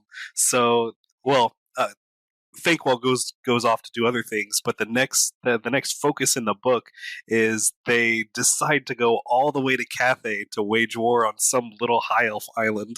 So the high elves control are called the Gates of Calith, which is at the bottom of the hinterlands of Koresh. It's this essentially narrow strait that would control, I suppose, the sea lanes between Cathay and Nippon and Ind onto the Southlands, onto the Old World and Araby and Austria. So if you look at the map of High Elf outposts, to be honest, it looks a bit like British Empire sort of tail end of colonialism. All these little bits of where they can restock their fleets and where they can throw their weight around without having that many actual soldiers. So I suppose this could be compared to the Skaven go and attack Singapore, and Yeah, exactly. they should win this. They have the numbers. They have surprise, but they're Skaven. So this turns into a rout when it shouldn't, shall we say? I mean, that's kind of where the timeline and the lore in the Army book kind of concludes. That's about 2520, which is kind of contemporary in the Warhammer Fantasy Battles universe. So that's kind of where we leave the Skaven in the lore section of the Army book. They've failed against the High Elves on the far end of the world, and now they are assuredly regrouping and planning something else. I do think it's interesting the way they write about the failures. Like when the warlord in charge of this assault on the High Elves writes back, he's like, "We almost succeeded," right? Like he just plays up the almost, even though they lost.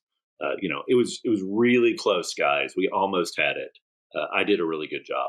So I just that voice of the Skaven, even though the book wasn't written from a Skaven perspective, who they are shows up very clearly in this. Oh yeah, he reported it through they have a radio system that they call the Far Squeaker, and he reported that it was a near success. Right. It was very close to success. Almost had them. Meanwhile, the Elven fleet is just sinking their entire ramshackle fleet. Yeah, which they said was like 2/3 of all their fleet or something like that. And you're like, this can't be much of the Elven fleet, right? Like this is not Ulthuan. It's this outpost. So it's not the majority of the Elven fleet. It's just wrecking the Skaven ramshackle rafts or whatever. All right. Well, with that, we've gone through a lot of the lore. What was your favorite tidbit? I've kind of shared a lot of mine throughout, but what was your favorite just like random thing in the lore? So for me, it's actually in the timeline. So we get at 2518 Imperial, Throt the Unclean has a battle against a particular Chaos Lord, Elfric Cienwolf, and they just sort of move away from each other, a bit unconclusive. Now, Elfric Cienwolf is actually going to come back, and we're going to meet him again tangentially in the next episode. So this is why it's my favourite bit. He's going to crop up again in the Ambassador Chronicles as their big villain, which is related to the next book we're reviewing. So hence my favourite bit. Well, I do love the way that they said it. Like, he leads his army the opposite way, preferring to take on the might of Kislev rather than the mutated beasts of Clan Mulder. So here's this Chaos Lord scared of the Skaven beasts. Obviously, this is a Skaven army book, so we don't know if he's actually scared or what's going on. But in their minds, he didn't want to face those rat ogres. That was too much. The irony being that this is the opposite of Grimgor Ironhide, where he starts with Kislev, then goes to Mulder, and then is fighting the Chaos Warriors, because he's looking for the good fight as opposed to the easy target. All right. Someone else, favorite tidbit? I really liked in the book where it showed the runes associated with the Skaven. I'm kind of a sucker for runic or in-universe text or language and stuff like that. So seeing the runes of the different Skaven clans and all of the triangle that you always see on their banners and stuff like that. The clan Eshin one is in the shape of a dagger. And I don't know. I just thought that was really cool. I spent a long time actually looking at that. What about you, Mike? My favorite bit of Skaven lore, when I was younger, I was really into the battle of the Maisontal Abbey, which is the battle where Heinrich Himmler and the Bretonnians and the Skaven all meet in Bretonnia and have a three-way battle. And I always thought that was a great piece of lore and was a fun scenario and terrain that they had in the White Dwarf. But with regards to the book, I like how you see different Warhammer events from the perspective of the Skaven, and the Skaven taking credit for effectuating things that maybe they did, maybe they didn't. Maybe they conspired to make these humans fight each other, or things like that. And I think it's interesting how they do that.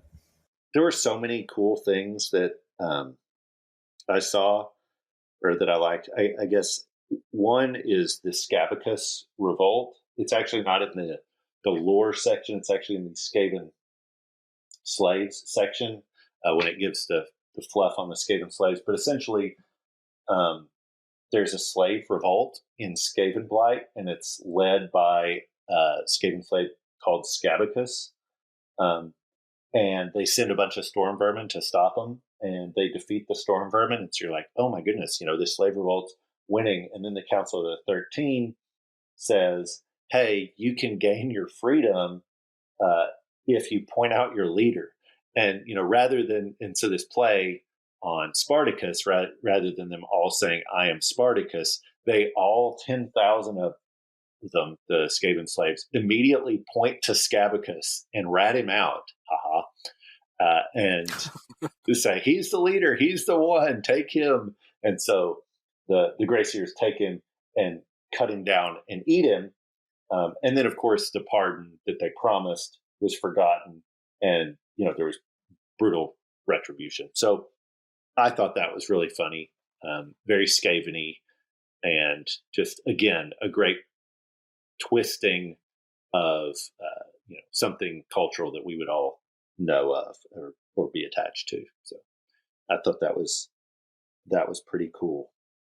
As we finish up lore, are there any books that we haven't mentioned or any locations that we haven't mentioned that people should check out if they're interested in the Skaven lore? I would just want to reiterate the Gotrek and Felix books, especially the ones that feature Thanquol. They were always really entertaining. On Audible, the narrator, I think his name is Jonathan Keeble, does a great Gotrek voice and does a really good job at the Skaven speech mannerisms. It was very enjoyable.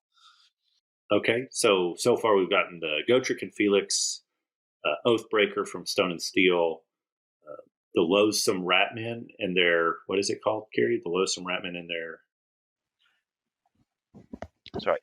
So they show up in the Thanquol lore book, or in all 7 sections of that. The main thread through that book is every one of the conflicts or fields of war involved is heavily invested by the Skaven.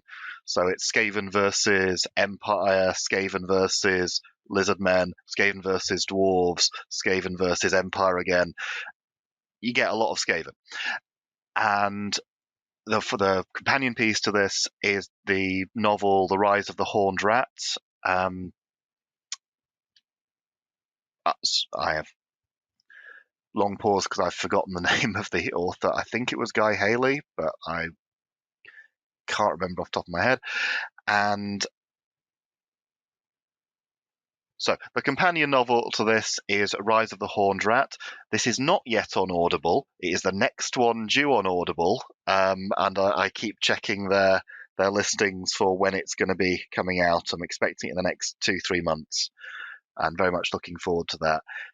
It is a very focused view on Queek and Thanquol and the final battles for the Carrick Peaks, and the scheming that's going on, not only on a sort of boots on the ground level that we're used to, but the schemes that are going on within the warp, and different vermin lords who represent different clans trying to stab each other in the back within the metaphysical world.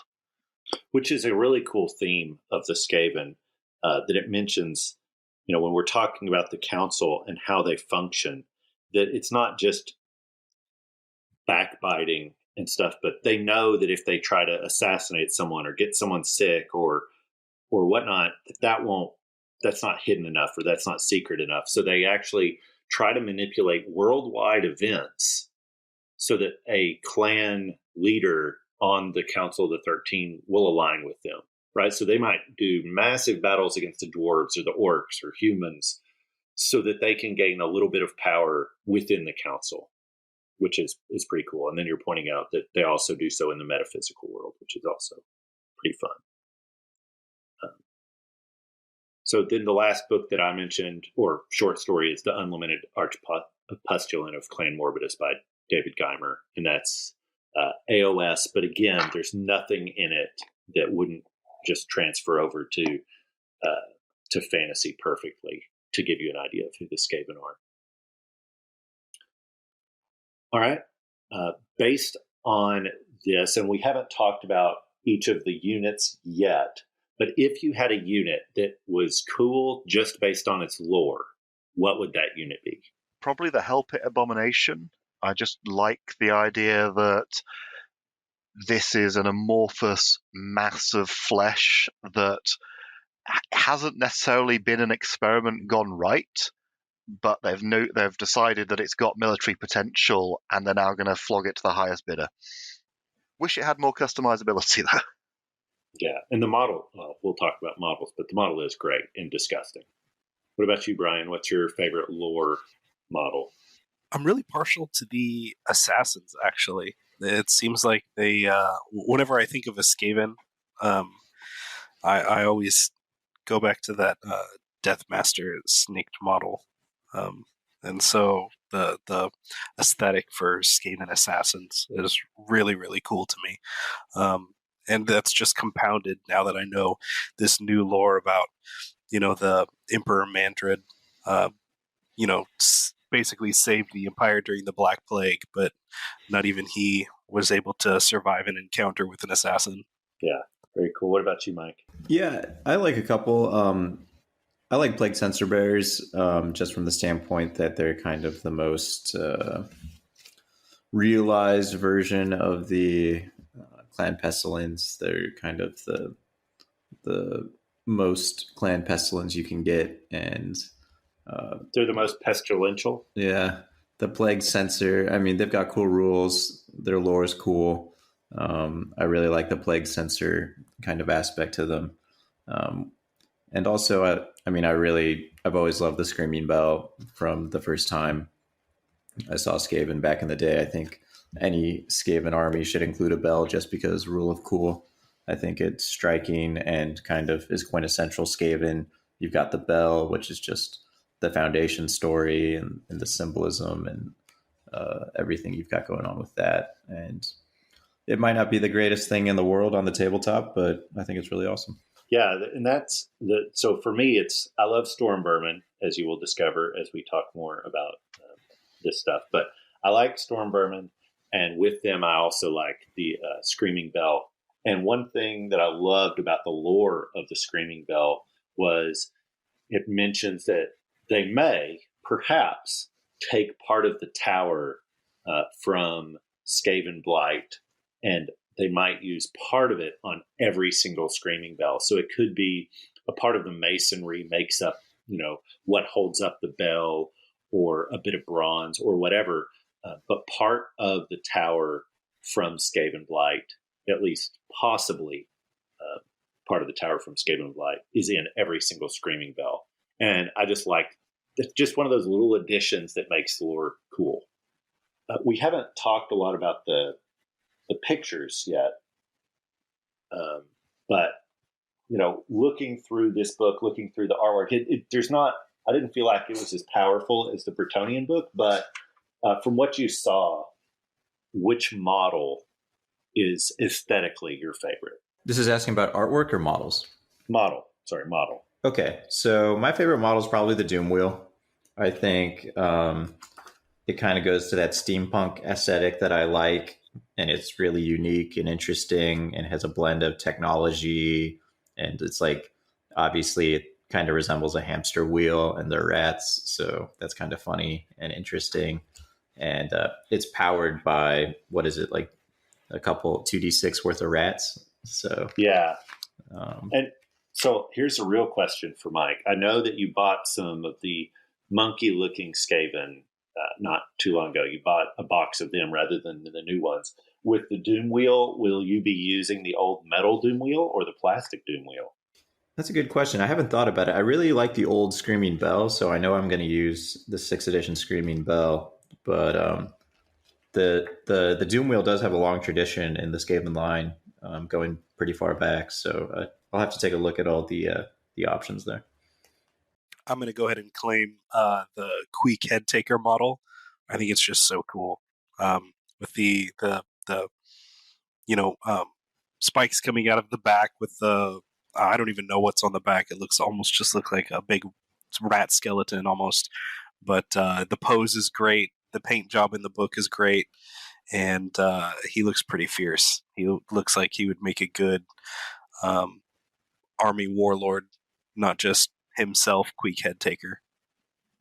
Aesthetically, again, I love the Screaming Bell and the Stormvermin, but this time I'm going to pick the Stormvermin. They are just really great looking models. I think, to me, units that can sit in a rank and look glorious just have my heart. So, for the Bretonnians, I picked the Men-at-Arms, and for Skaven, I picked Stormvermin. The reason that I decided to do a Skaven army is because of Stormvermin.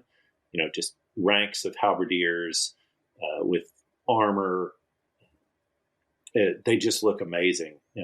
As I'm holding up a unit of them right now and staring at it, I think they look great. They are some of of all the Skaven models I've painted, they've been my least favorite to paint. I don't know, for whatever reason, I did not enjoy painting them. But now that I've gotten 40 of them done total, they look, in my opinion, great. I also like the Plague Sensor Bears. I'm down with the sickness, and I think there's some great sculpts with these gnarly looking Skaven holding these flail-like things. So just a shout out to all the disease-ridden Skaven. I didn't forget them, and I quite enjoyed them. Unfortunately, they're one that GW doesn't still produce, I don't think. I think mine would actually be the Warp Lightning Cannon Plague Catapult kit, because one thing that happened as 7th and 8th edition went on is that kits became far more difficult to do differentiated duplicates. So, for instance, if you have 2 Hell Pits in your army or 2 Doom Wheels, if you construct the kit as it's supposed to be, they're going to have the same silhouette. They're going to have most of the same elements. There might be the odd tweak here and there, like there's an alternative hand for the Hell Pits and you can put a different mouthpiece on it, but it's going to look the same model with tweaks. Whereas because of how they did the Warp Lightning Cannon and the Plague Claw kit, you've actually got 3 different structural builds that you can choose from for each of them, which is really just how you position the A-frame, but immediately we're getting a different silhouette. So if you have 2 Warp Lightning Cannons, you can have 2 very different looking models, even though all the bits are the same. Simply this way of rotating them makes them look fresh.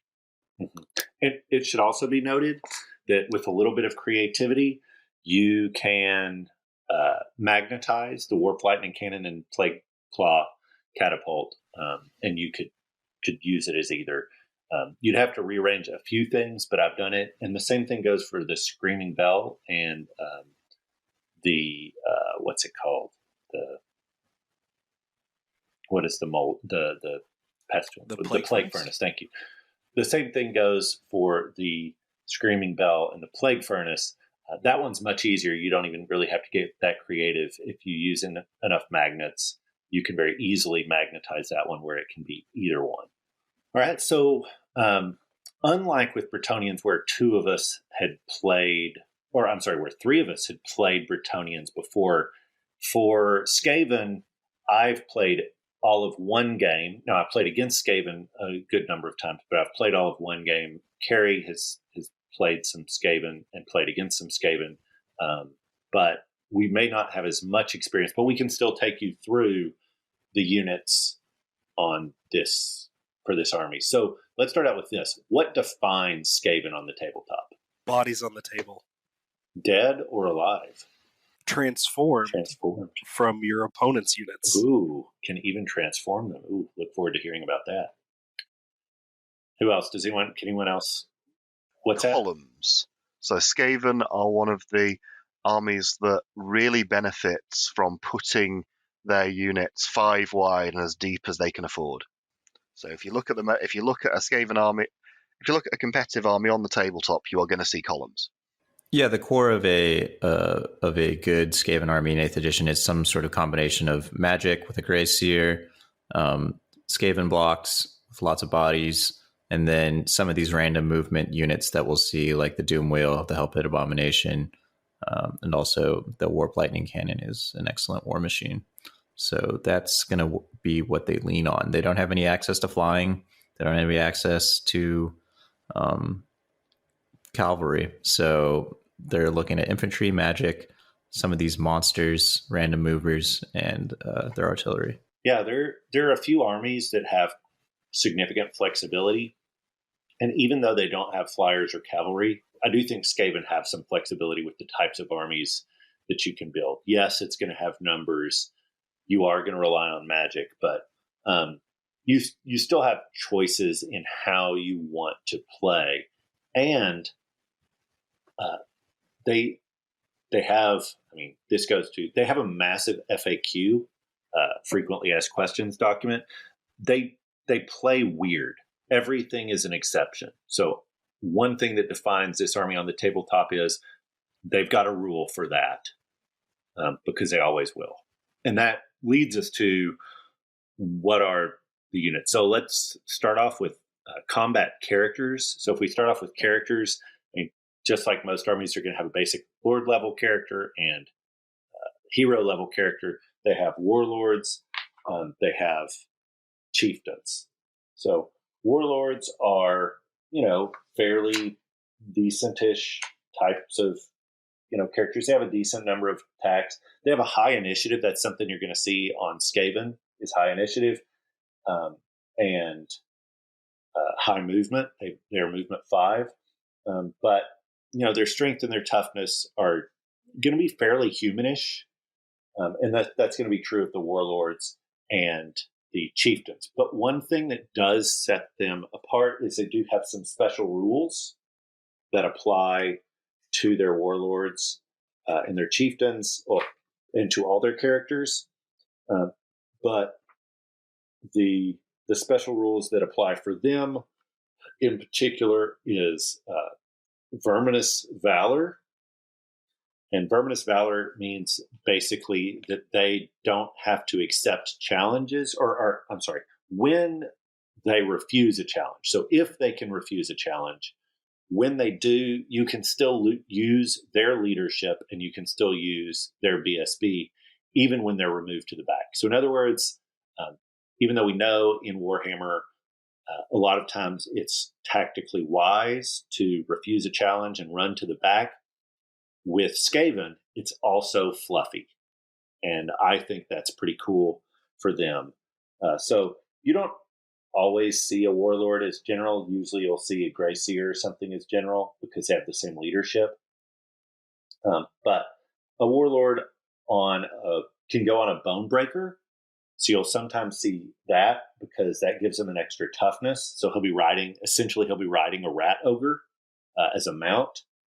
And that can give him some extra attacks, and it can give him some extra toughness. He can also go on a great pox rat or a war litter. That you don't see that so much. But he's got Verminous Valor, and that's, he can kind of run to the back. He can be your general. And then the chieftain can be your BSB, and you're going to want one of those because Skaven leadership is low. We'll talk about exceptions to that. But yeah, has anyone else, how do y'all feel about warlords and chieftains? So a warlord taking a bone breaker is going to up his wounds to 4 from 3. So you're getting a +1 wound bonus before you're doing anything else. You're upping your base toughness to 5 as well, and that can be combined with whatever armor you want to pay for.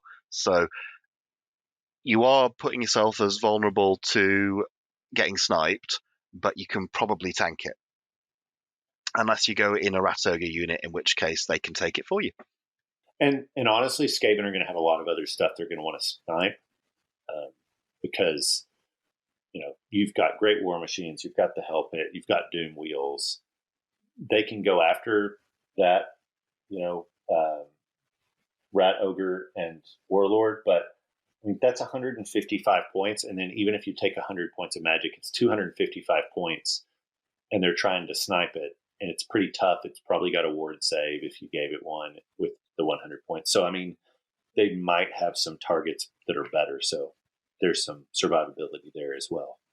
My thoughts on the Warlord is not every 8th edition Warhammer Fantasy Battles army has a great combat lord or a combat lord that's worth taking. And it's very rare in my experience to see a Warlord taken in an 8th edition Warhammer Fantasy Battles Skaven army. It just isn't really there. It doesn't provide a boost in leadership. Its combat ability is middling. It's not particularly expensive, but you don't want to sink a bunch of points into it with magic items. It's just your points are better used elsewhere, and the vast majority of people are going to use a Grey Seer as their only Lord choice. So there is one with magic items way of using it. If you take the Warlord and you put him on a Bone Breaker, and then you give him, let me think of what the magic item is called, the Blade of Corruption. The Blade of Corruption gives an extra strength to your attacks, and then unsaved wounds are multiplied to 2 wounds. Now, if you roll 2 or more ones to hit, then your own Warlord takes a wound that's multiplied to 2. But I mean, when you have something that's +1 strength and multiplies to 2 wounds, suddenly your strength, attacking strength 6, toughness 5, 4 attack Warlord can kill a lot of characters. So that one is one that you might see occasionally. Will you see chieftains with BSBs, or will I guess the analog I'm thinking of is in Dark Elves, you can take the Cauldron of Blood as your BSB. So is there like a Skaven analog for that, or will you see a chieftain with a BSB? You'll see the chieftain with the BSB. And again, Skaven will need those rerolls. So the Screaming Bell does have the ability to sometimes allow you to reroll stuff, but it's not something you can count on because it's randomized. So yeah, you'll definitely see the chieftain with the BSB, even if you don't see the Warlord. There is a combat/magic user that we should definitely talk about. Kerry, I think you wanted to talk about this big guy. So the Vermin Lord is essentially the greater demon of the Horned Rat. And in 7th edition, they have a very set loadout. You're paying for a monster with a pretty good combat profile, who is automatically a level 4 wizard and carries an automatic magic weapon that does D3 wounds per hit. But there's no customizability here. So, and you've got no options of making this at all cheaper. In fact, Skaven don't have any level 3 wizards to play with at all. As soon as you get to Lords, it's level 4 or go home. So the Vermin Lord doesn't see much use outside of sort of 3,000 points plus games, because it can't be your general, and you really want to be having a decent leadership bubble going on. So you will have to then cram in both usually a Grey Seer with a lot of defensive items, so a fully kitted Grey Seer plus a Vermin Lord. You're well into 3,000 points in order to afford these. Now, customizability did come in, but it was in end times, where we suddenly had all these different blends of Vermin Lords available. So we have the Grey Seer themed one that has a better ward save and focuses on chucking warp lightning around. We have the more Warlord clans combat themed one that has killing blow and focuses on using death frenzy. And we have the pestilence themed one, which is throwing around poisoned attacks and plague, and finally an assassin themed one with an incredibly powerful throwing star. But again, we're heading into end times lore with this, whereas what we get in the book is, here is your vermin lord. That's your lot. Now, I will say the model for the vermin lord is really cool. Like, I don't know, it's definitely tempting for me to want to play with the vermin lord, just because you get to take this big rat model with a stave.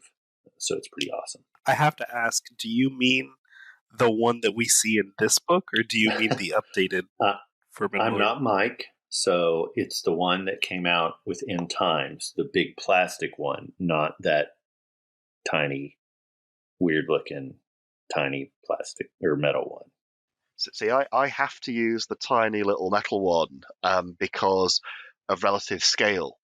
If I upgrade to the big End Times plastic vermin lord, it's going to tower over my greater demons in my other armies, so I then have to upgrade them as well, and it becomes this sort of escalation problem. That sounds like a problem you can deal with. Just keep making everything bigger. Do it. Buy it. Go.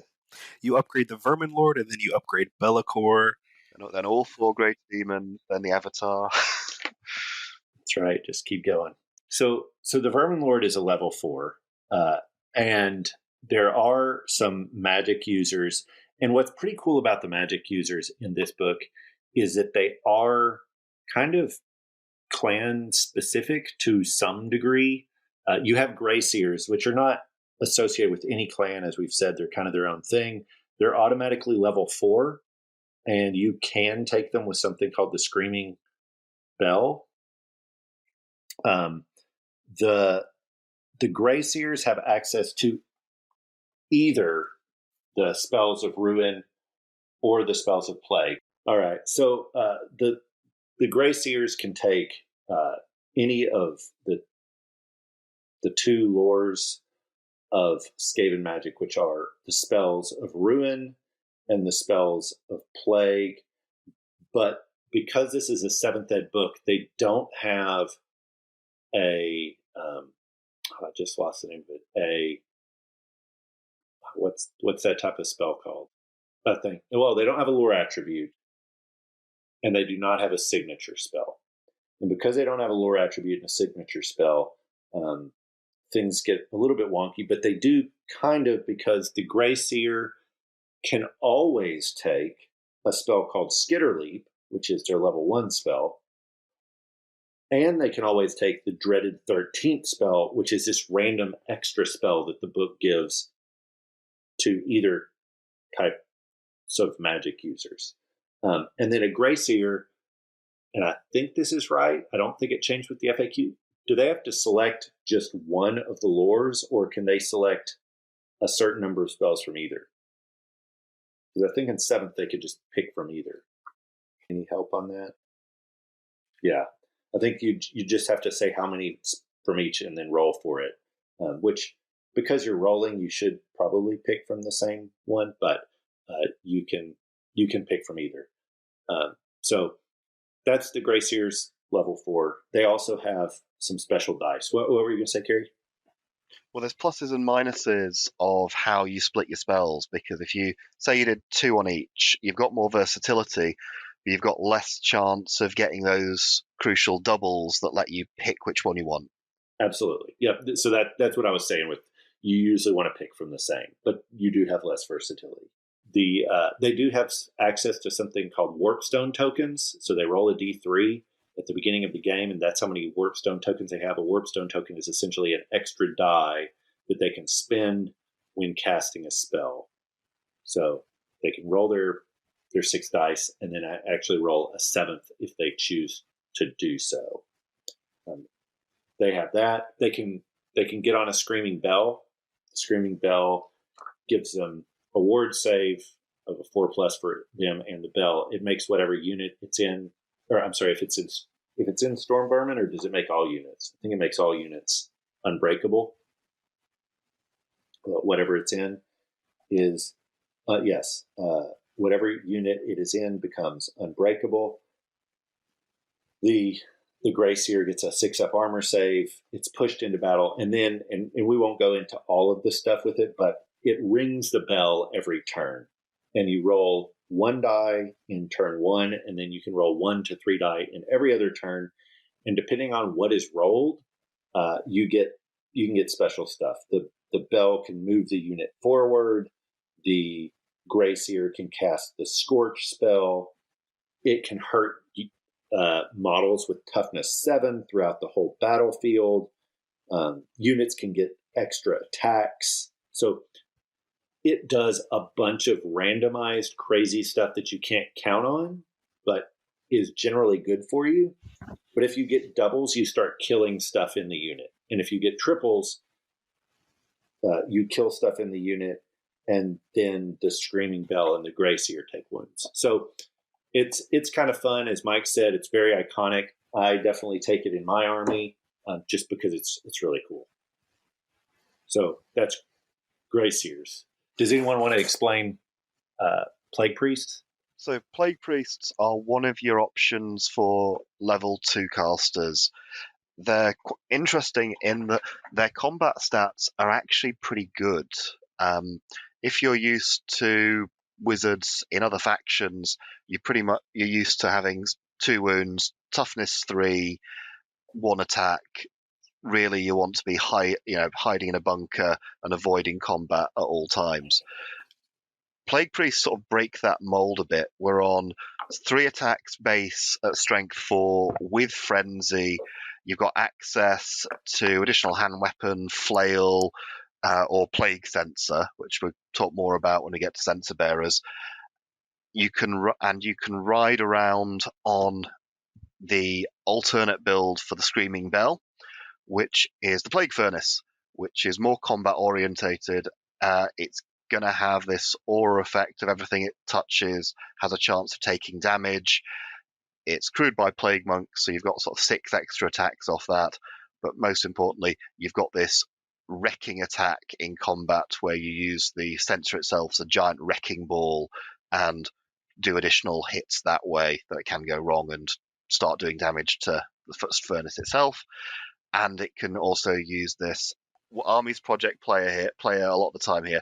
Can you do the breath weapon attack from the furnace in 7th, or am I thinking Army's Project only?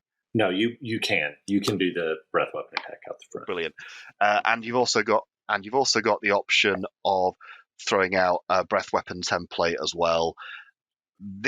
Compared to the Screaming Bell, this is the thing that can do a lot of damage potentially, but at the same time, you've got the chance of slowly chipping away at your unit because the footprint on these things is huge. This is a 60 by 100 base.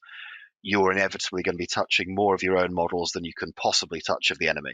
But this is a level 2 wizard that is a decent combat character, and that's pretty unique. And the last type of magic user is a Warlock Engineer. They're Clan Scryer engineers. They don't have to be able to take magic. They're super cheap, and what most people do is use them just to add a little bit of leadership to a clan rat or unit, or maybe even Skaven slaves, because they're like 15 points or something for some leadership, and you put them in there. But they can also be upgraded to have magic, and they can have level 1. And all of the Plague Priest and the Gray Seers and the Warlock Engineer have a specific spell that they can always take if they want. And for the Warlock Engineers, it's Warp Lightning, which is D6 Strength 5 hits within 24 range. So it's a really nice spell, and they're roughly 100 points when you make them a magic user, or something like 85 or something like that. They also typically, because they're Clan Scryer, they have access to some magic items that are really cool. They can take Brass Orb, which can be thrown 8 inches. It's a template weapon. It's a small round template. Units under it models under it have to take an initiative test with no save. And then they also have a Doom Rocket, which you roll whatever number of dice you choose. And then there's a large round template, and they suffer a strength 5 hit from that. So Warlock engineers can be magic users, or they can take those, they can take those items or just one. But as far as magic goes, they have two lores, and it's the spells of Ruin.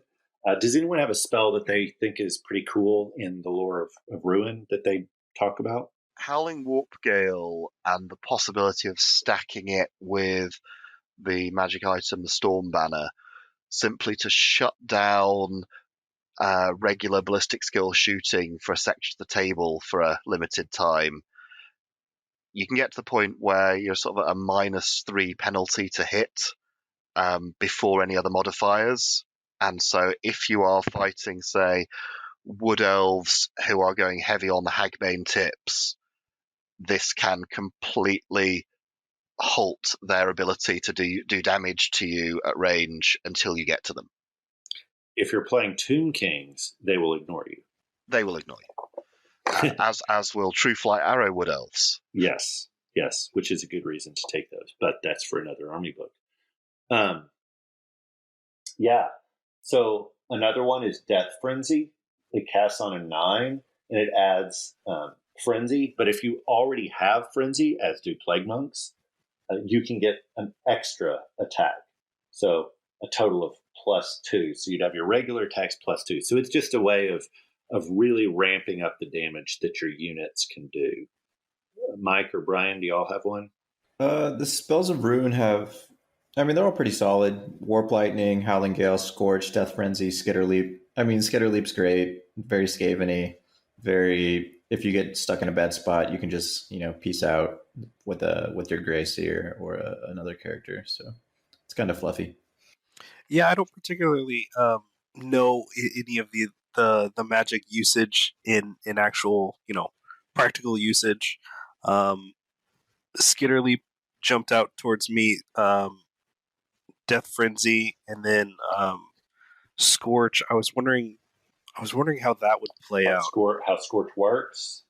Well, that, and also it seems like it would be really good. So all the attacks would count as flaming attacks. Is that Skaven's? Well, I guess the question I should be asking is, what's Skaven's best answer to Ethereal? And would that be Scorch, or would that be Warp Lightning, or would that be one of their units just with a magic weapon? Skaven have no problem with Ethereal because they have a vast amount of options with regards to magic weapons. Yeah, every shooting option is magical. The magic is obviously magical, and then things like the Hell Pit Abomination have access to magic attacks. So they've got no problems with that. Interesting. Okay, so that's not even a concern leaning on magic for that. All their shooting uses a type of weapon called warp stone ammunition or something like that, and so it's all magical. So like the Jezzails, the rattling guns, all that jazz. All right. Well, what about the lore of Plague? I think I haven't played with it, but it has some pretty amazing ones. It's got some template weapons with low strength and make people take toughness tests and stuff, but it has Wither, which is just -1 to a unit's toughness for the rest of the game. Stuff like that is just super powerful.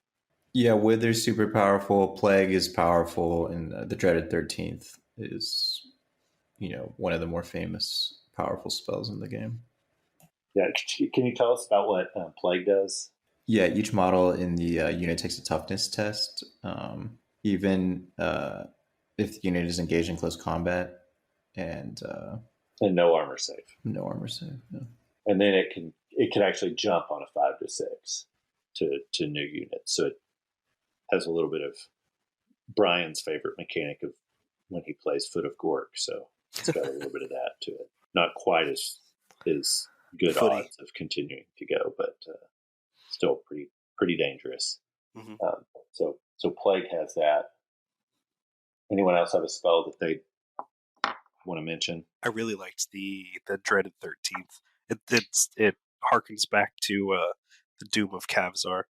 It's very fluffy. The just people unit just shifting into Skaven on the spot and either killing bodies or actually turning into a unit of clan rats is actually really cool.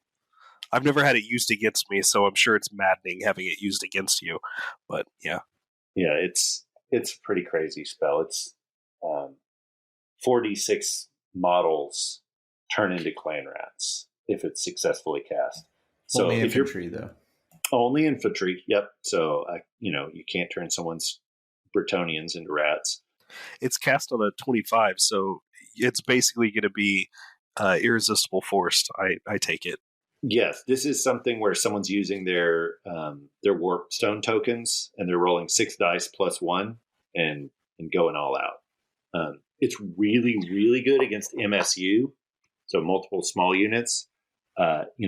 Whatever unit they have their character in, let's say they have 10 models plus a character or something like that, or they're hiding some character in a character in some archers, blast that on that unit.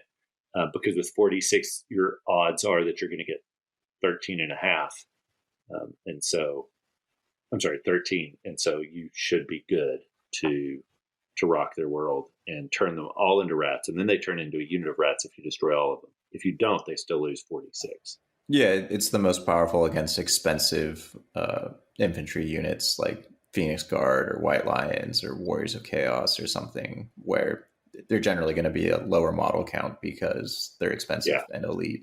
And I mean, a lot of these units are really tough to kill otherwise. And again, a Grey Seer can just take it, right? Like this is it's not its signature spell, but essentially it is. They can just take that spell if they want.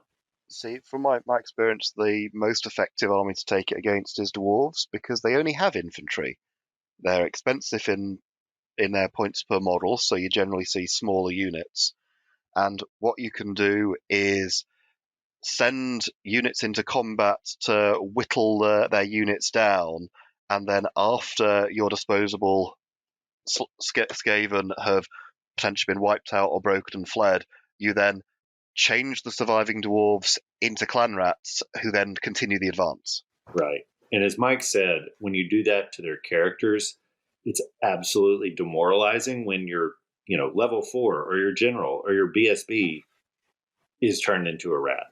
All right, well that's I think that gets us through characters. Let's talk about core. What are the 2 staples of a Skaven army, Brian?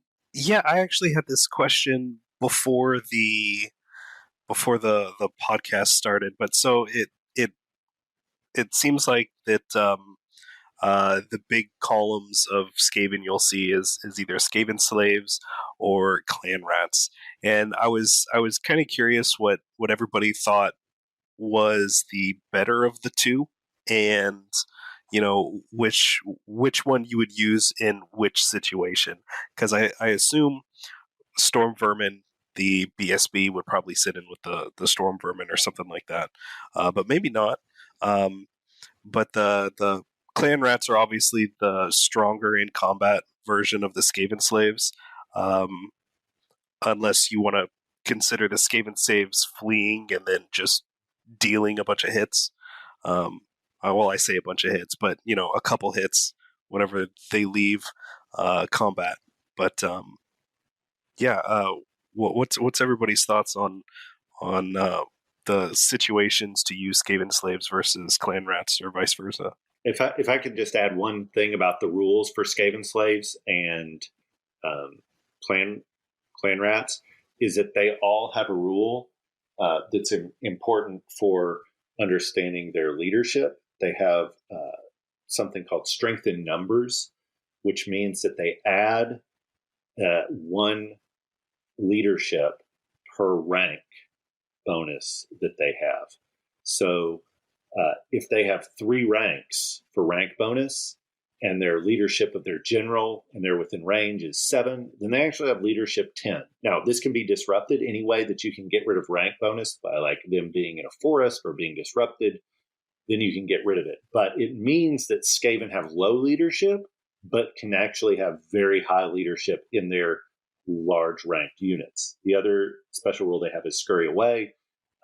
Skaven always flee plus 1 inch. So now I think Kerry wanted to say something about the question. So you have to take, as a Skaven player, at least one unit of clan rats, and you do this in order to unlock other units. So if you take one unit of clan rats, you can have up to one unit of anything else. So you could have one clan rats, one slaves, one night runners, one giant rats, and so on.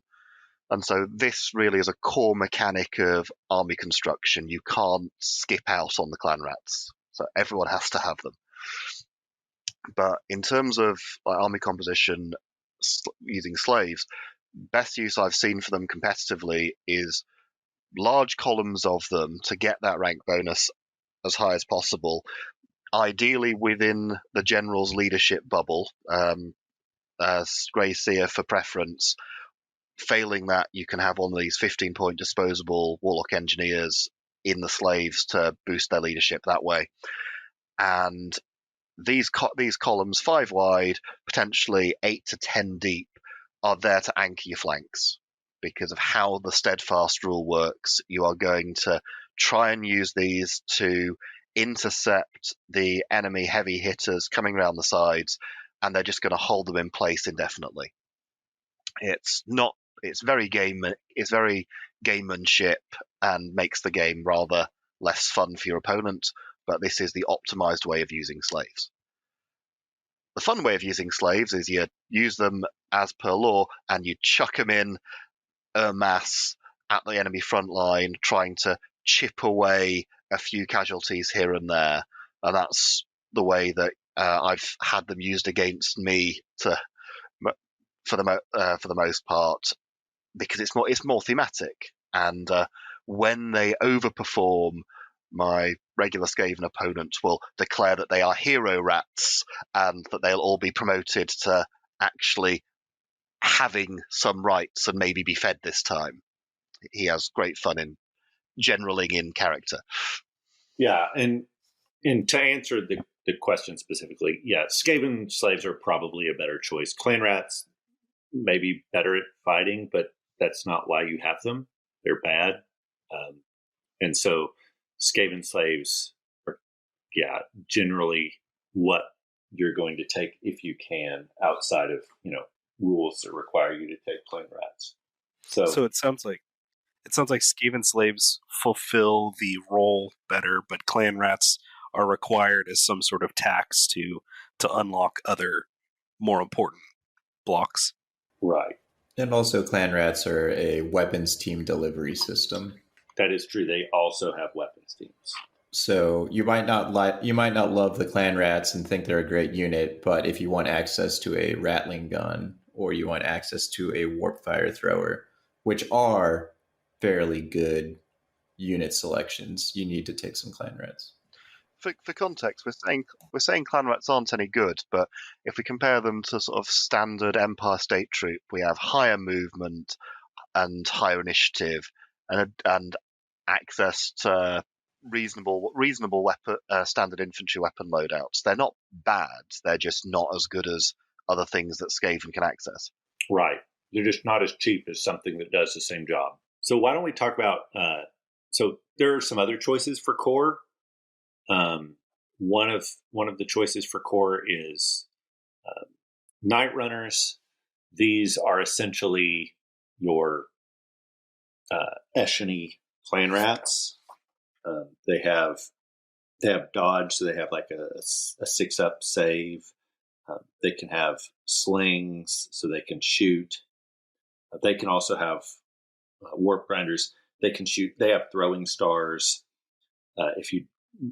They start with those automatically. You have to upgrade to slings, and they also have something called Slinking Advance. And if I remember correct, the Slinking Advance, it's a scout move. So these are like clan rats that can scout and shoot some stuff.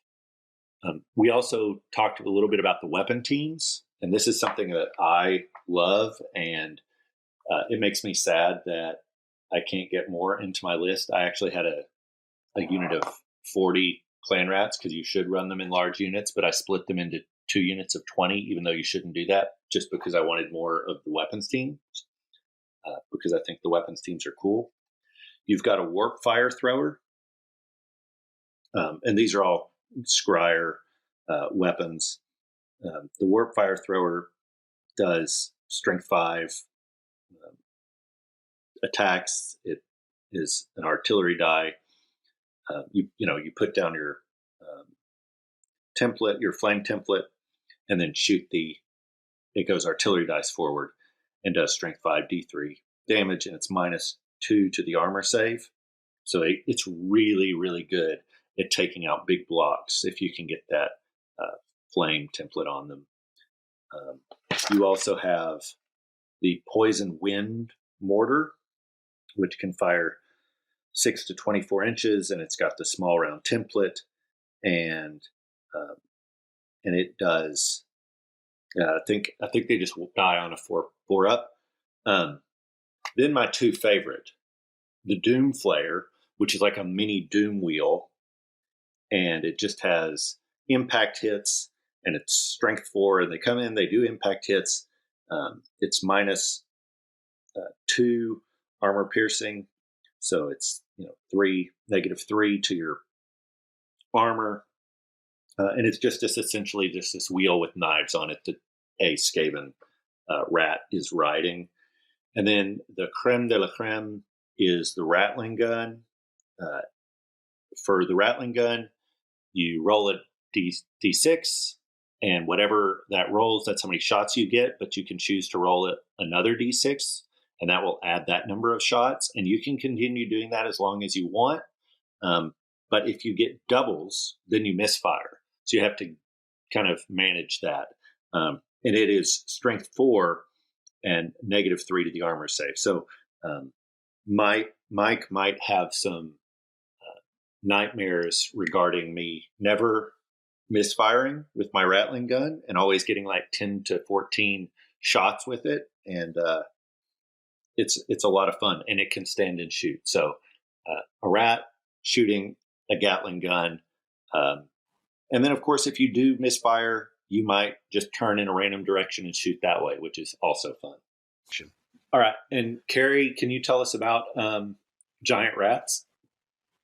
So giant rats have 2 main uses. You can either form up a large block of them, usually supported by special character Squeal Gnawtooth for an additional bonus, and use this as your main offensive block. And giant rats can, use this way, outperform clan rats quite easily.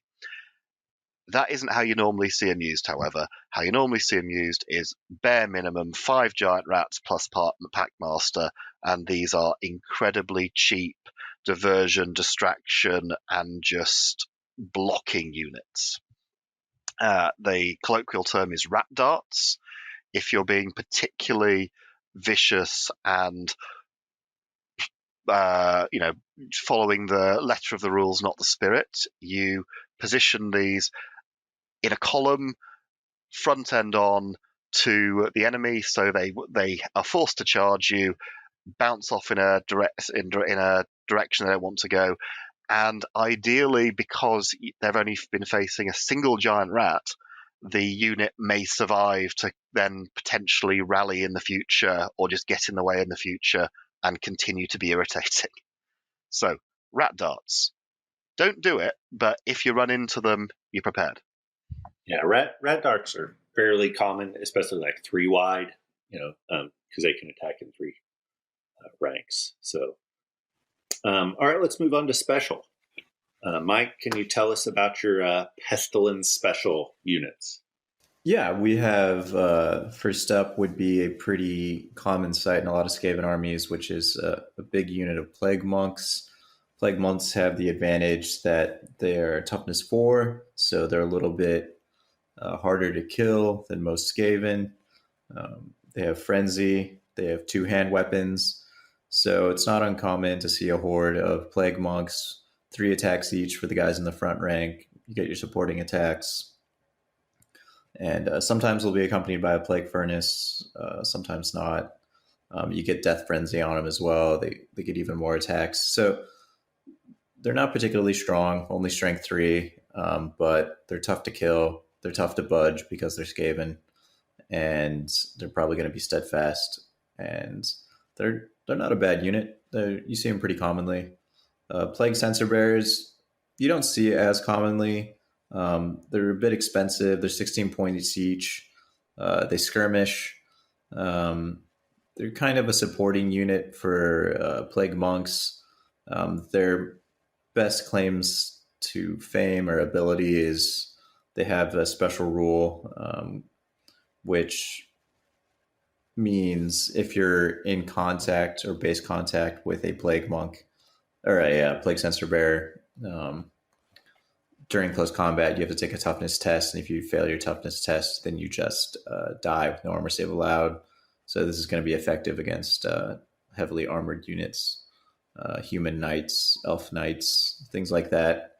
And so they're a little more thematic. And the unit itself has to also take the toughness test, but Plague Sensor Bearers, Plague Monks, and other units that are associated with Plague. With Clan Pestilence, they only fail the test on a 6-up. So you're taking the test for them, but they survive it much better. Also, they have flails, so they've got like 3 attacks, and on the charge, they're going to be strength 5.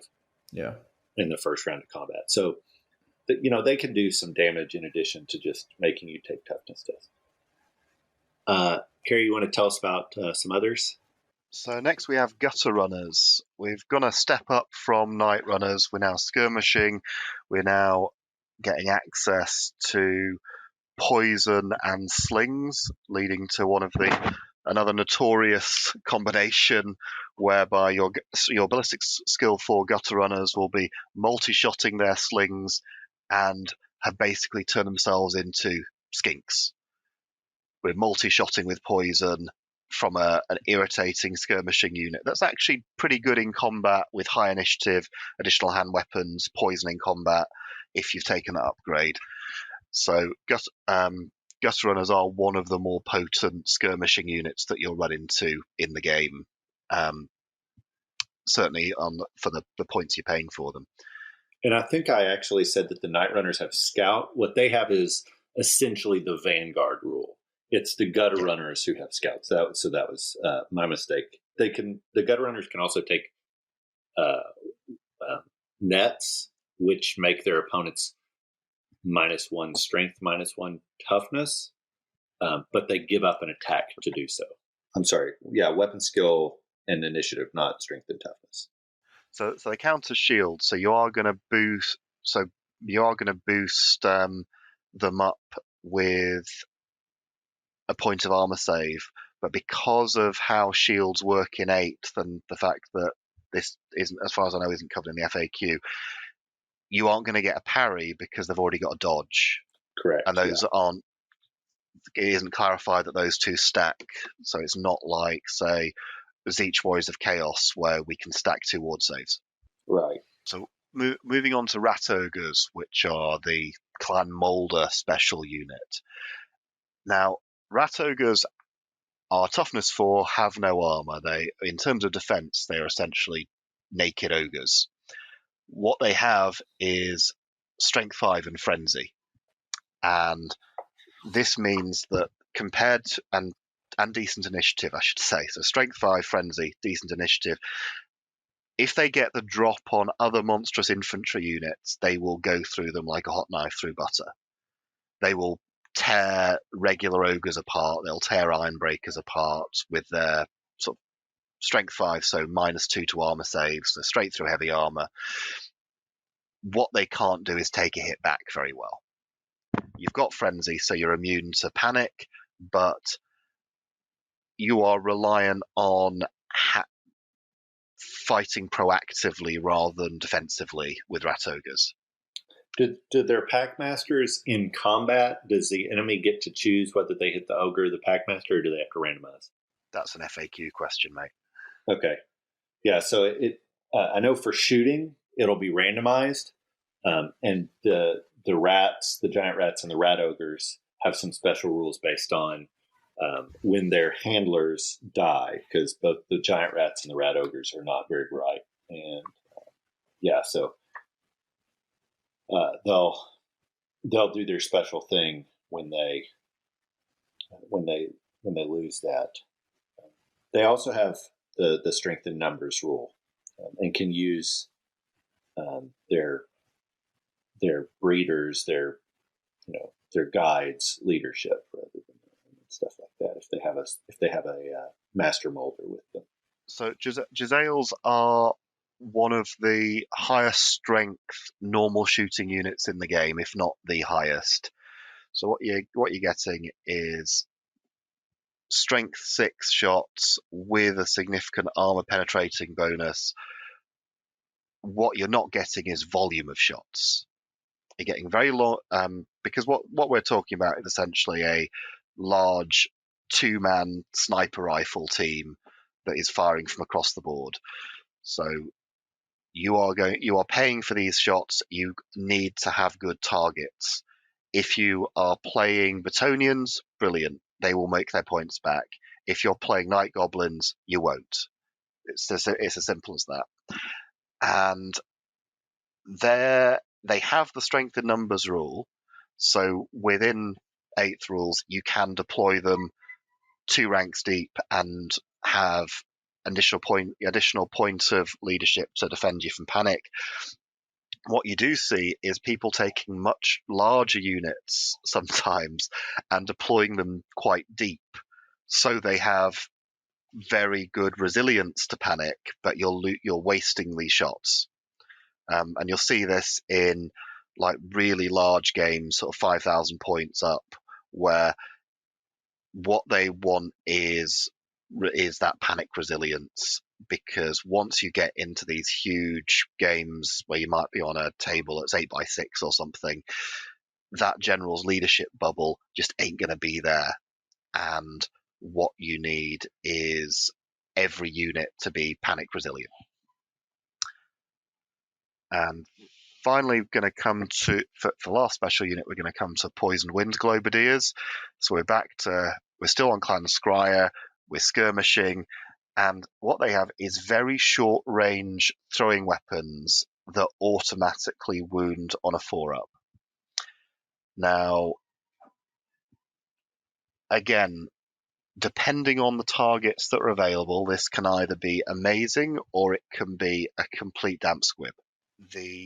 Your ideal targets, again, we're talking heavily armored units, because these globes will ignore armor saves outright, or something with obscenely high toughness. So something like a Necrosphinx. It might be toughness 8, it's still going to get wounded on a 4-up. Brilliant. You don't really see much enthusiasm for the current models for these ones, just as a slight tangent, because this is one of the units they have not updated the models for since 5th edition. It's still available as a Scryer Acolyte. I think they're about £7-8 a time. What that translates to in dollars, I couldn't tell you.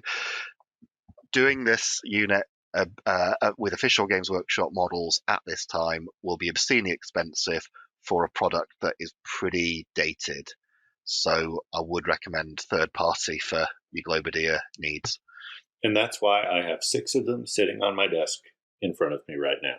Oh, third party or GW? No, the GW original ones. So some metal ones.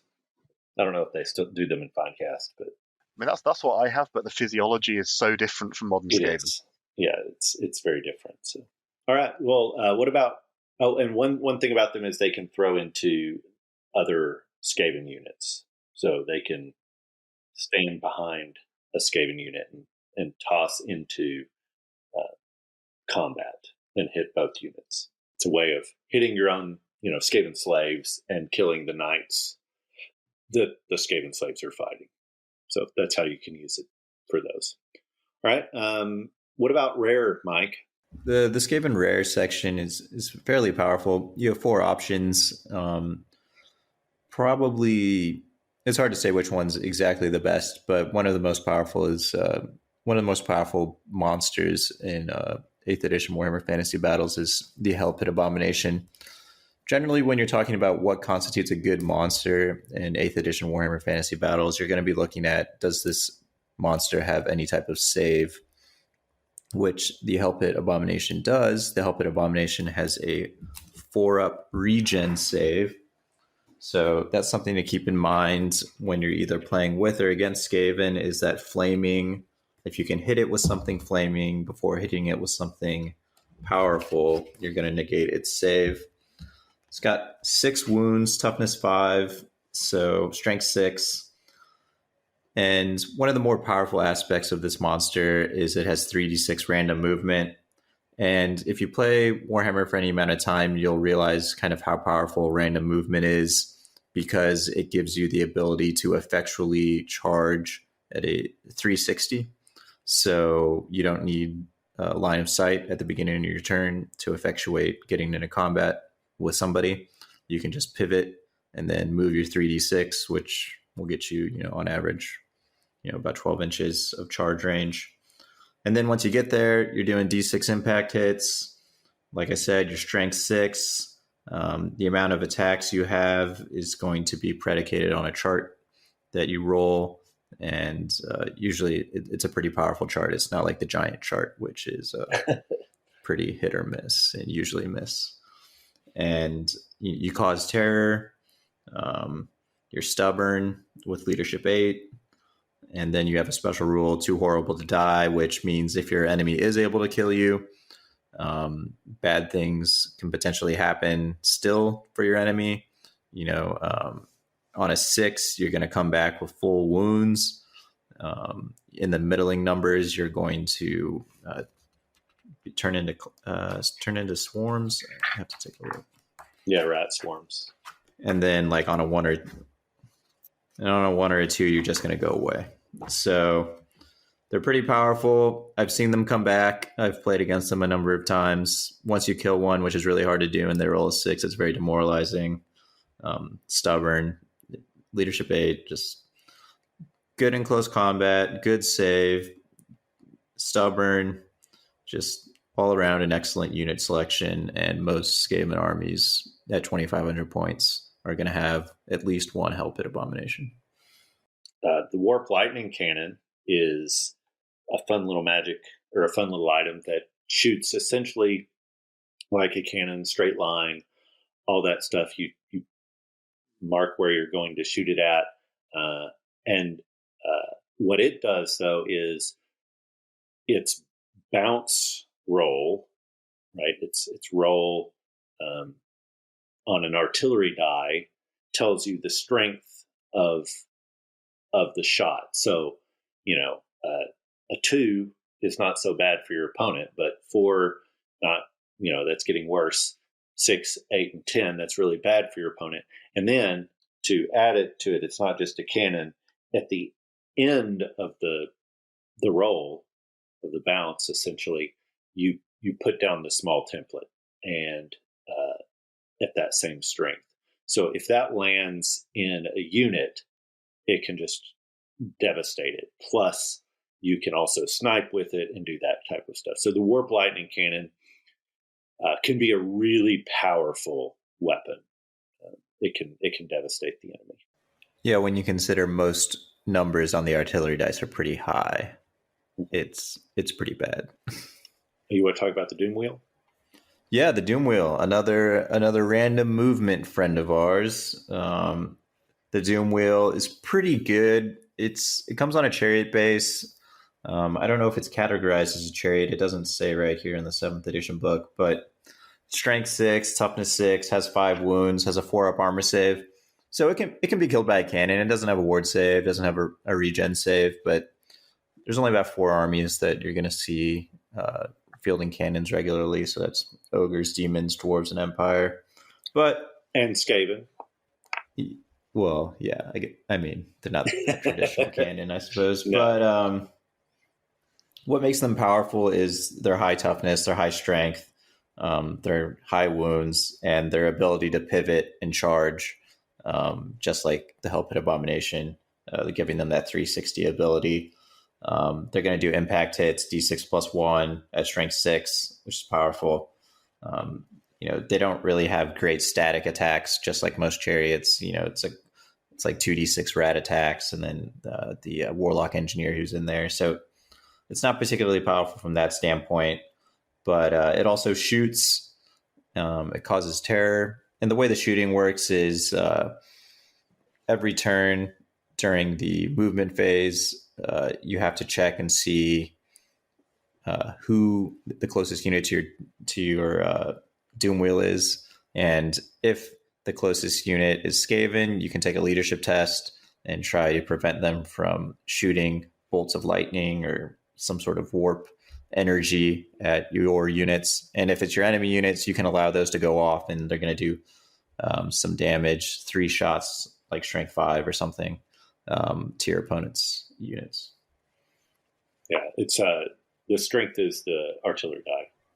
Oh, okay. Yeah. So it can generally be good. Yeah, it'll generally be good. 4 of 6 will be strength 4 or above. So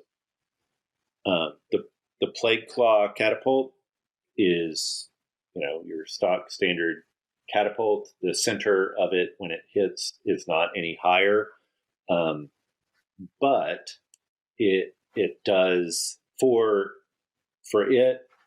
It's just strength 2, like a number of catapults, but if they take a wound, they have to take a panic test. It's the large template, and there's no armor save. So even though it's strength 2, with no armor save, you can still do something. But generally speaking, this is the weakest rare choice. You don't see it often. Man, there's a lot of no armor save stuff in the Skaven book. Yeah. So it's not like you're having to have that. Yeah, it's very thematic. If you want to go Clan Pestilence, then you should definitely take these because it's super thematic and fluffy. But it's not as competitive as any of the other rare choices, and it overlaps with a lot of other stuff. So it's worth mentioning for these last 2 war machines that Skaven really benefited from having a book that came out in 7th, and then how templates were applied changed in 8th. So we saw this back in the Battonian book, where you were vastly underpaying for the trebuchet. Whereas if you think about what you're getting from either the Warp Lightning Cannon end effect or the Plague Claw, you're actually getting a template that hits everything, and that isn't what the points cost was designed for.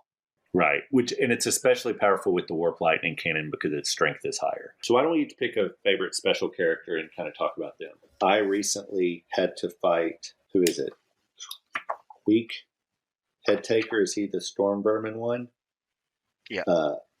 He was really rough. He was in a unit of Storm Vermin. He doesn't like magic, so he won't go with Grey Seers or Screaming Bells, but he was in a unit of Storm Vermin, and he gives Storm Vermin some extra special stuff. When Storm Vermin are with Queek, they get a bonus to their weapon skill and a bonus to their strength. And so this really, really buffs the Storm Vermin up, and makes them, my goodness, really solid. So they can really mess you over. And in the game that I played, they really did mess me over. So just be aware of Queek in that unit. He also is pretty good in a combat and a challenge. So he doesn't allow armor saves, and he has his armor save. He gives strength 5 hits whenever he makes an armor save. He does have to accept challenges, and he has to issue challenges, so you can finagle that as you needed to. But yeah, he's a buff for the Storm Vermin, really, and helps him a lot. Throughout the Unclean, we're into Clan Moulder again, and so he is the Lord level Moulder character. Now, he has some rules that would make him very decent in combat. The problem is that you have a chance at the end of every turn of eating one of your compatriots within the unit. So, as a combat character for Mulder, you would think, right, well, we'll put him in some rat ogres because they're the combat unit. However, you have the chance of losing one rat ogre to this guy on a regular basis. So people just don't. He's not really taken competitively because of this. It's a massive liability. The Mulder character that is taken more often, I mentioned earlier, is Squeal Gnawtooth, the hero level Mulder character, because he has a much more direct buff to the unit he joins. So it's either giant rats or rat ogres, and you're either going to be giving them regeneration, poisoned attacks, or a flat +1 attack for all of them. That's really nice. Now, this is more used for giant rats than rat ogres, because for rat ogres, what you are doing is drawing a giant target on this unit. You roll at the beginning of your roll, and you get +1 attack, you get poison, or you get regen on that unit. That is going to be what the enemy targets for the entire game until it's gone. Whereas with giant rats, you can take maybe 40 of them because they're incredibly cheap, and suddenly this has upped them to a decent combat unit. Right. So you're adding a new target rather than doubling down on an existing one. Yeah, that makes sense. What about you, Mike or Brian? Does one of those look interesting to you? Thankwell and Bone Ripper seems like a pretty cool pick. The Gray Seer that comes with a Bone Ripper, a Gray Seer that comes with a built-in Rat Ogre with a Warp Fire Thrower seems like a decent choice. I suppose I don't know really how it plays out on the tabletop, but it looks like he has a baked-in ward save of 4 up, and then I suppose that's not as good since the wounds get applied to something else. But if there's a steady supply of slaves or clan rats nearby, that's probably good. Being able to re-roll the Warpstone token also seems like a pretty good ability for somebody trying to cast the dreaded 13th as much as possible. If it was me, I suppose. And he gets D6 plus 2 Warpstones. Yes. That's as part of his baked-in magic items. And if he does irresistible force, he can heal himself on a 5 up, and he can learn an additional spell. I thought it was interesting that Bone Ripper shuts down if he's not within a certain range of Thankwell.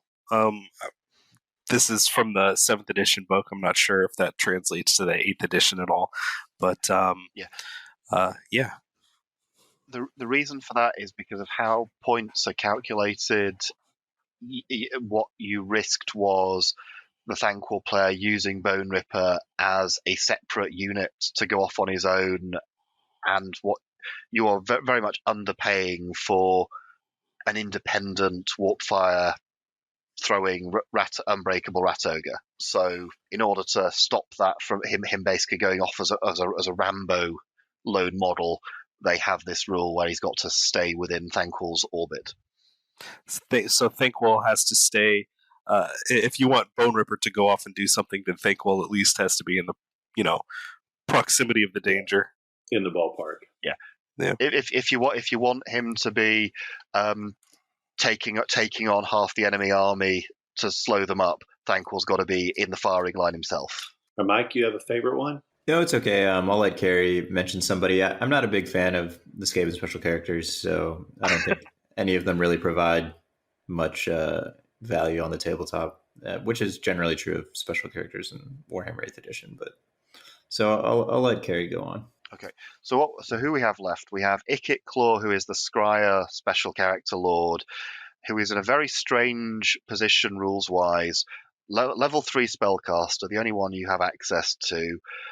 but most of his buffs are around, and items are around being in combat. So we're sort of on 2 strength 5 attacks because he's in this almost steampunk Darth Vader suit due to previous injuries, and he's got a special item halberd that ignores armor saves. And you think, okay, that's not bad, but the amount of points you're paying for him, I think he's approaching the 400 mark. I will have to check that. 395. He's approaching the Pardon? 395. Yeah, he's approaching the 400 mark, and this is far too much to pay for a level 3 wizard in 8th edition when you need that additional +1 for a fourth level, and what you are paying for is not the ability to fight effectively in combat. You've got the ability to maybe not die to some fast cavalry, because what's surrounding you is still going to be a bunker of Skaven. They're not going to be combat characters.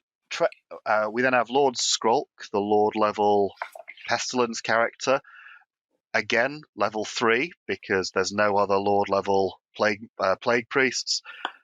Most notable because his close combat weapon, the Rod of Corruption, can auto-kill you if you fail your toughness test. So we're back to that potential auto-death. This actually happens to Grimlock, the Carnosaur special character of Krokgar in End Times. Just whack, auto-death. Usually lizardmen are dying to the initiative tests of Skaven rather than toughness tests, but there you go. And for the last of the clan-specific special characters, we have Deathmaster Snitch, who is the master assassin, and he has really done a bit of a disservice in 7th because one of his key magic items from previous editions is gone.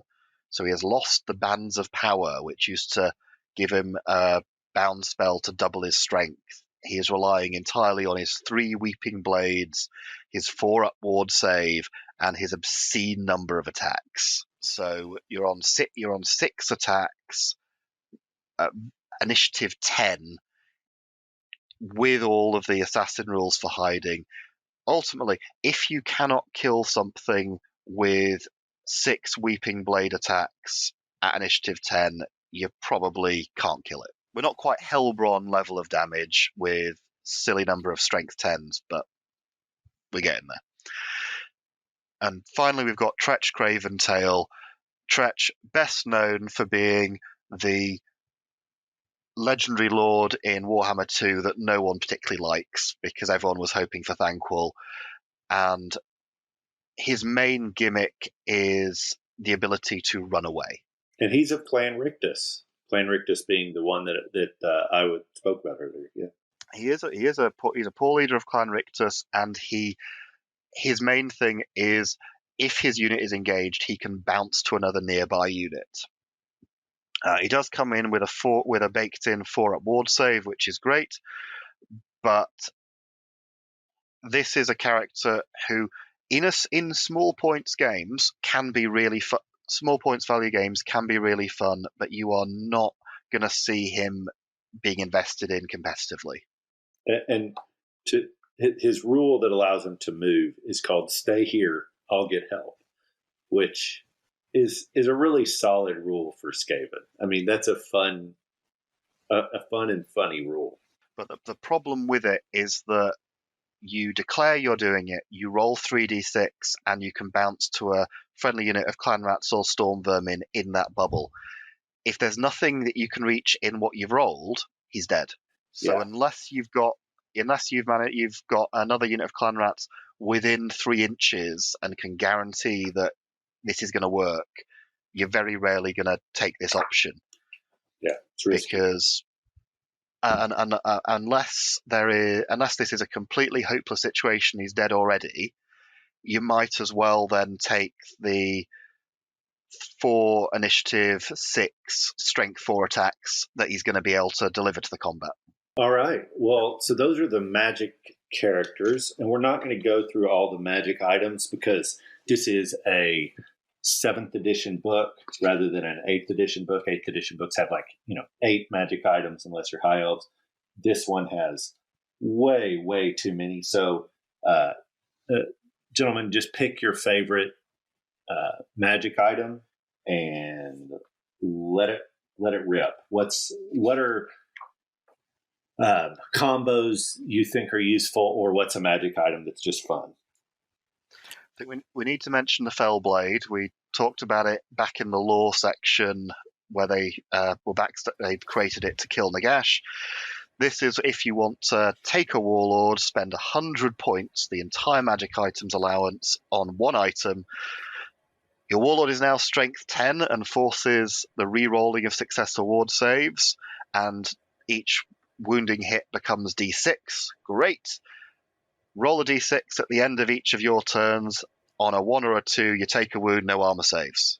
And as mentioned, you ain't got the budget for a ward save, so the chances are your warlord is going to kill himself by carrying this by the end of the game.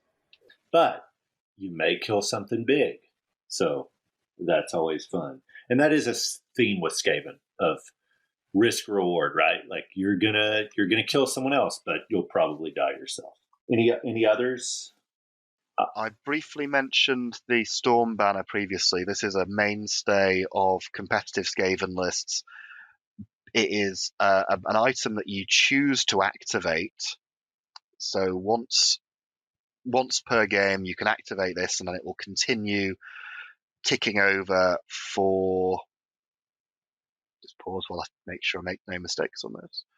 So it will keep ticking over until you roll 4 up at the beginning of one of your subsequent turns.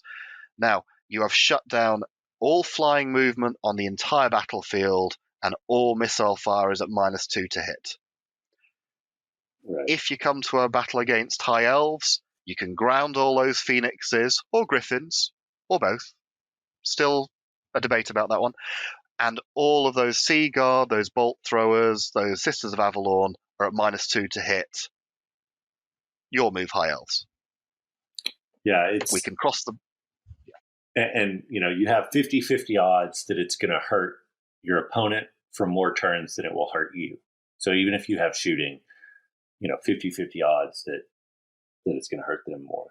Yeah, you can plan your army to not involve too much shooting if you know you're going to take it. Right.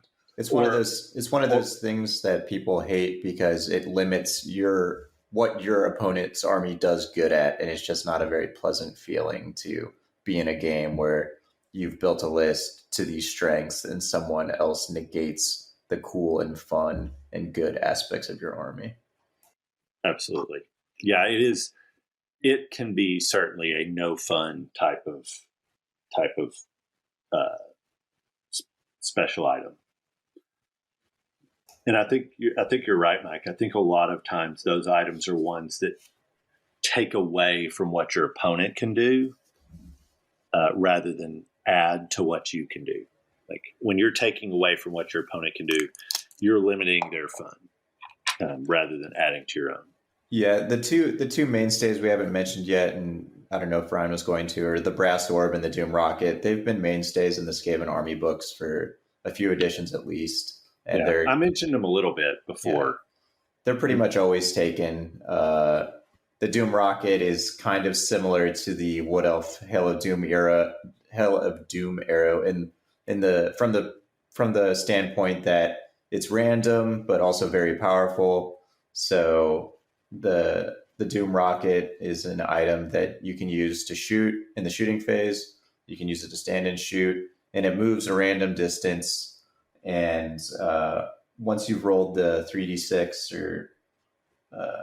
or no, it's between 4 and 10 d6, then it stops and it explodes in a large blast template, strength 5. So it's very powerful, but also very random. And on a roll of 3 1s or more, it misfires, and you have to consult, the Doomfire or the Doom Rocket misfire chart, which of course can place it upon your own head or have it go off in a random direction. Brian, did you have one that was interesting to you, a magic item that you thought was cool? I'm just going to double up on the Doom Rocket. I was scanning through these. I thought it was actually pretty cool that the magic items were organized by the major clans. That was kind of a neat thing that I haven't seen in the Bretonnian book or the Greenskins book, the one that I'm most familiar with. But I was scanning through Clan Scryer, and I saw the Doom Racket, and it, in addition to seeming like that it's really good, as Mike detailed, it seems very fluffy, and I really like that. Yeah, like with Warriors of Chaos, where you have the different gods, you'll see some items that are god specific, but they're not organized this way, where it's like, hey, these are for Clan Scryer or whatnot. There's one more item I'd like to draw people's attention to, and that's the Banner of the Under Empire. So it's a cheaper one. It's only like a 25 pointer. But what you're getting is the equivalent of a permanent casting of a slightly weaker Shield of Thorns. So this is, or Cascading Firecloak.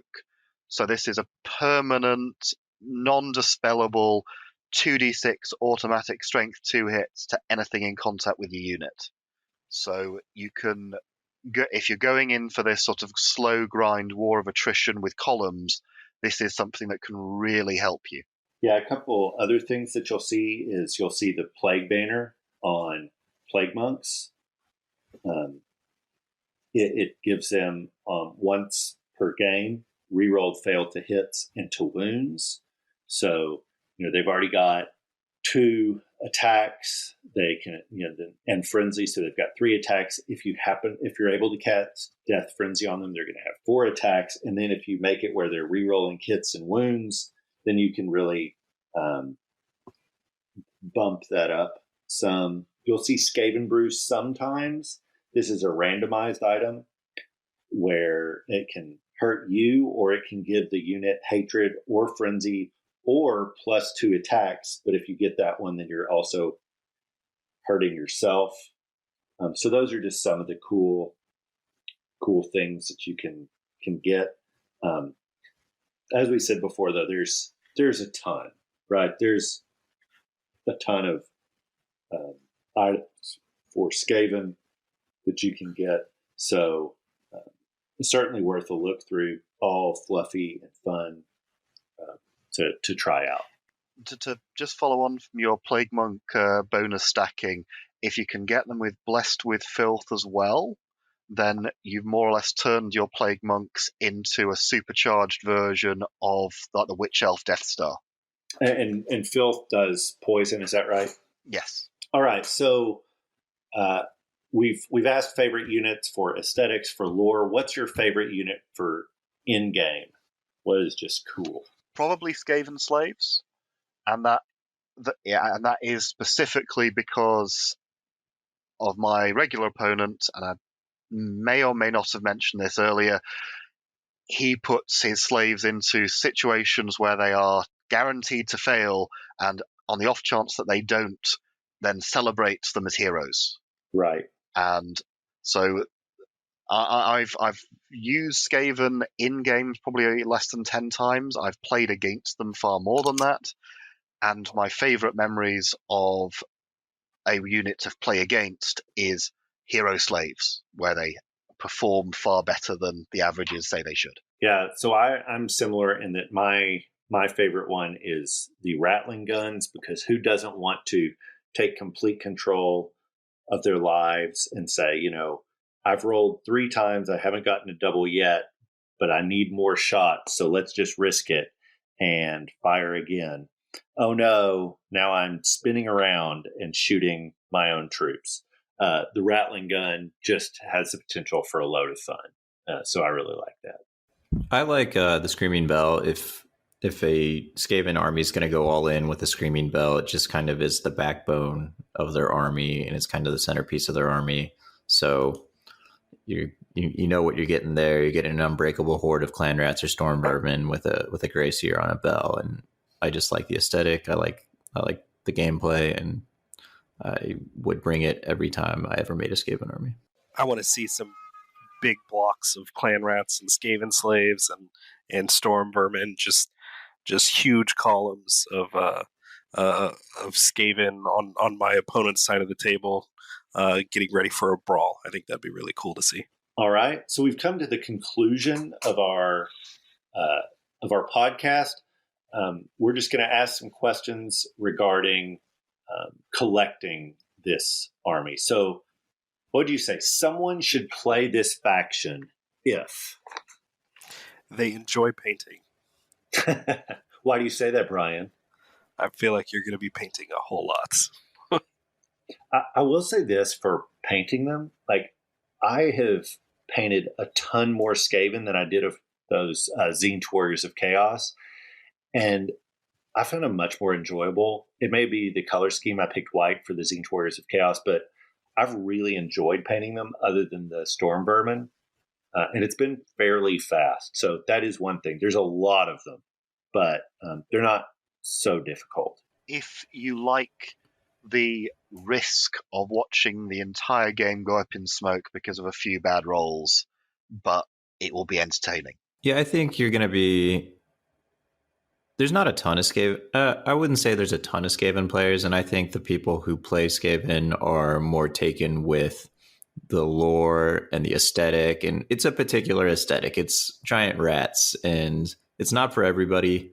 The people who are taken by it seem to really be taken by it, and they like it, and so I'm happy for them. It's a high intensity model count army, so you better really enjoy the aesthetic because you're going to need 200-300 models, and they're going to be rats, and you're going to be painting them if you paint your armies. So I hope you really enjoy the aesthetic of rats. Yeah, as an example, my army, the focus of my army is that it's elite, elite rats, and it has right off the bat 120 infantry models in blocks. So that's 40 clan rats, 40 plague monks, and 40 storm vermin. So that's before you get into the others. So yeah, it's a lot. I'd say someone should play this army if they like random. Yeah, I'd agree with the others, right? Pointing out to what Kerry suggested, what Brian suggested, what Kerry suggested is you're going to have random stuff happening for or against you. All right, what about finding these models? We should point out that a ton of the Skaven line is still available. There are a few things that aren't, but for the most part, you can get most of the Skaven line still there. So that's helpful. Any other places or any other things we would say on that? I think a lot of people use Punga miniatures, though I'm not sure how they're doing in terms of legality of importing, because I do believe it's a Russian company. So depending on where you're listening from, bear that in mind before you start making plans of purchasing. If you were to build a list, 2,500 points, you don't have to tell us all the units, but what units would you build it around, and what interesting or different features would you have? I would try to get Deathmaster snaked in there somewhere, and try to make him usable and do the most damage as he could. I would probably go for basing it around the 6th edition Molder list from White Dwarf and really have some fun with, let's just cut some things up and have some random experiments. Let's have rat ogres with additional heads and grafted on bits of sort of steampunk tech. Really just making it into a modeling experience rather than a competitive one. I like the traditional Skaven items like the brass orb, the Doom rocket. I like the Doom wheel. I like the Helpet Abomination. I like kind of the powerful random things you're gonna see, and I would make a list centered around a Screaming Bell with a Grey Seer on it, whether it's Storm Vermin or Clan Rats, and go from there.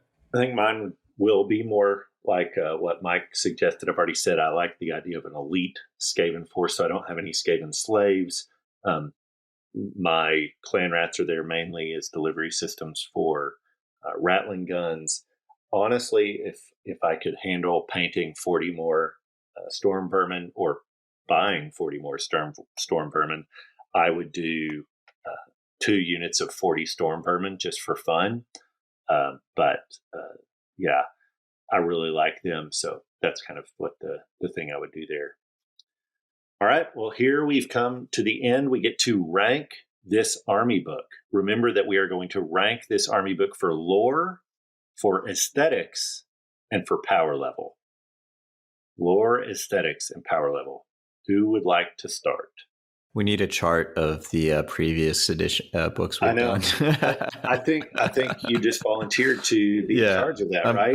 I'm going to be make that chart. We're going to be stuck giving every army between like 5 and 8 or something. So I'd put this one probably easily top 5, possibly top 3, simply because this is one of the factions where Games Workshop really says, these are the villains. Look at these horrific things they do. Look at how their society works. This is not something that we're going to pull punches on. I mean, if you start looking into the lore about like Skaven reproduction and things, this is as horrific as anything that gets touted in 40k as like the not safe for work novels. So this is some of their best work in terms of being grim and disturbing. I would agree as far as lore goes there. One thing that I noticed quite a bit on it is, so there's a unit called Storm Vermin, and I think it's pretty clear that they took some aesthetics from fascism, from Nazism, and some of that stuff. But I think they actually did it in really clever ways, like the way that the Skavens see reality and the way that they buy into it. A lot of it has to do with those types of aesthetics. So not to go into it a ton, but I think that they captured that evil and not just caricaturize it, but truly delve into what that looks like. So that wasn't ratings. Kerry, what you said top 5. What about aesthetics and power level? So aesthetics, this is one of, I mean, if we think pre-AOS, before Games Workshop started trying to make everything look as unique to their brand as possible, Skaven were one of the few really unique concepts that Games Workshop had created and marketed. So if you see a Skaven army, it's a Warhammer army. It's not. This isn't Lord of the Rings. This isn't Magic the Gathering. This is Warhammer. And so again, I'd say we're into top 5, probably about 4, on terms of seeing this and knowing where you are. If we went to a full Molder army, or a full Pestilence army with that sort of internal unity of imagery, we'd probably be pushing more towards 3 or a 2 on the scale. In terms of power, by the end of 8th edition, after FAQs and things, Skaven was still performing really well. Definitely top 5. Might be pushed to 6 depending on the local meta. So, but I'll say about 5. And I will say that if anyone wants to do some additional reading on the development of Skaven tactics throughout late 7th and 8th edition, I would recommend the blog Fields of Blood, written by a fellow called Pete Dunn in New Zealand, and he was the top ranked fantasy player in New Zealand about 3 years running during 8th using Skaven. And if you really want to get into the nitty gritty of how to build a Skaven army and use it on the tabletop, I would recommend that blog. Good to know. Okay, so you're top 5 in all places. Brian, do you have thoughts? I would probably rank this. Are we ranking this out of 10 or out of all the army books, so 16 or 15 or whatever it is? Out of all the army books, I'm going to give it the lore in the book. I probably enjoyed about half the lore. The other half of the lore was kind of just, and then we attacked the dwarfs, and then we attacked the dwarfs again. the half that I did like, I really liked, like the Doom of Cav Saran. I can't for some reason the name is escaping me. But the lore that I really did like, I liked a lot. But there was just some part of the books where it was, um, a little bit repetitive, I guess, with the attacking of the dwarfs, and then I don't know. But I would probably, for the lore, I'd probably give it maybe, we'll say 7, top 7 maybe for me. The aesthetics, of the book, I thought was not as designed as the Bretonian, but I think the Bretonian is definitely, an exception probably. But I guess we'll see. For the aesthetics of the models themselves, I love the Skaven models. There's some that are kind of for me that are in this book, like the old Ikit Claw and the old Vermin Lord.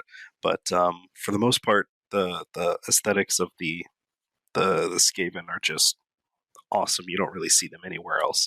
I'd probably give them the aesthetics of both those, the book and the models combined, probably top 4 for me. I think the Skaven are awesome. And then the power level, I don't really have experience with the power level. It seems like it would do really well with having so many magic options and having the lightning cannon, and then having just steadfast columns of Skaven to just hold them down while you have your damage dealers doing what they're doing. So the power level is probably top 4 or 5 for me. All right, Mike, did you didn't do yours, right? No. With regards to lore, out of the 15 or 16 armies, probably put them around 10. I'm not a huge rat guy, not huge. I mean, it's a good lore. It's a nice lore. I enjoy most of the lore in Warhammer Fantasy, but if I have to pick, probably put them around 10. For aesthetics, I'm not a rat guy. Not a huge fan of the aesthetics, so probably put them more around 12. From a competitive power level, they're going to fall somewhere between 6 and 8 in my internal rankings that I'm trying to do right now. So yeah, somewhere 6 to 8, somewhere around there. Decent, but not in the top tier. Yeah. Like Kerry, I really liked the lore. I didn't expect to. I'd never actually really gotten into Skaven lore before, but because of how it depicted their evil in, I guess, more clear sense and more than just 2-dimensional, I really appreciated that. So I like that. They obviously took bits of history and bits of literature and put it in there too, just like in most of the books. But it was clever. I think there were things they could have done to make it better, writing bits of it in that Skaven-y mindset might have made it better. But I liked it better than the Bretonian book that we've already looked at.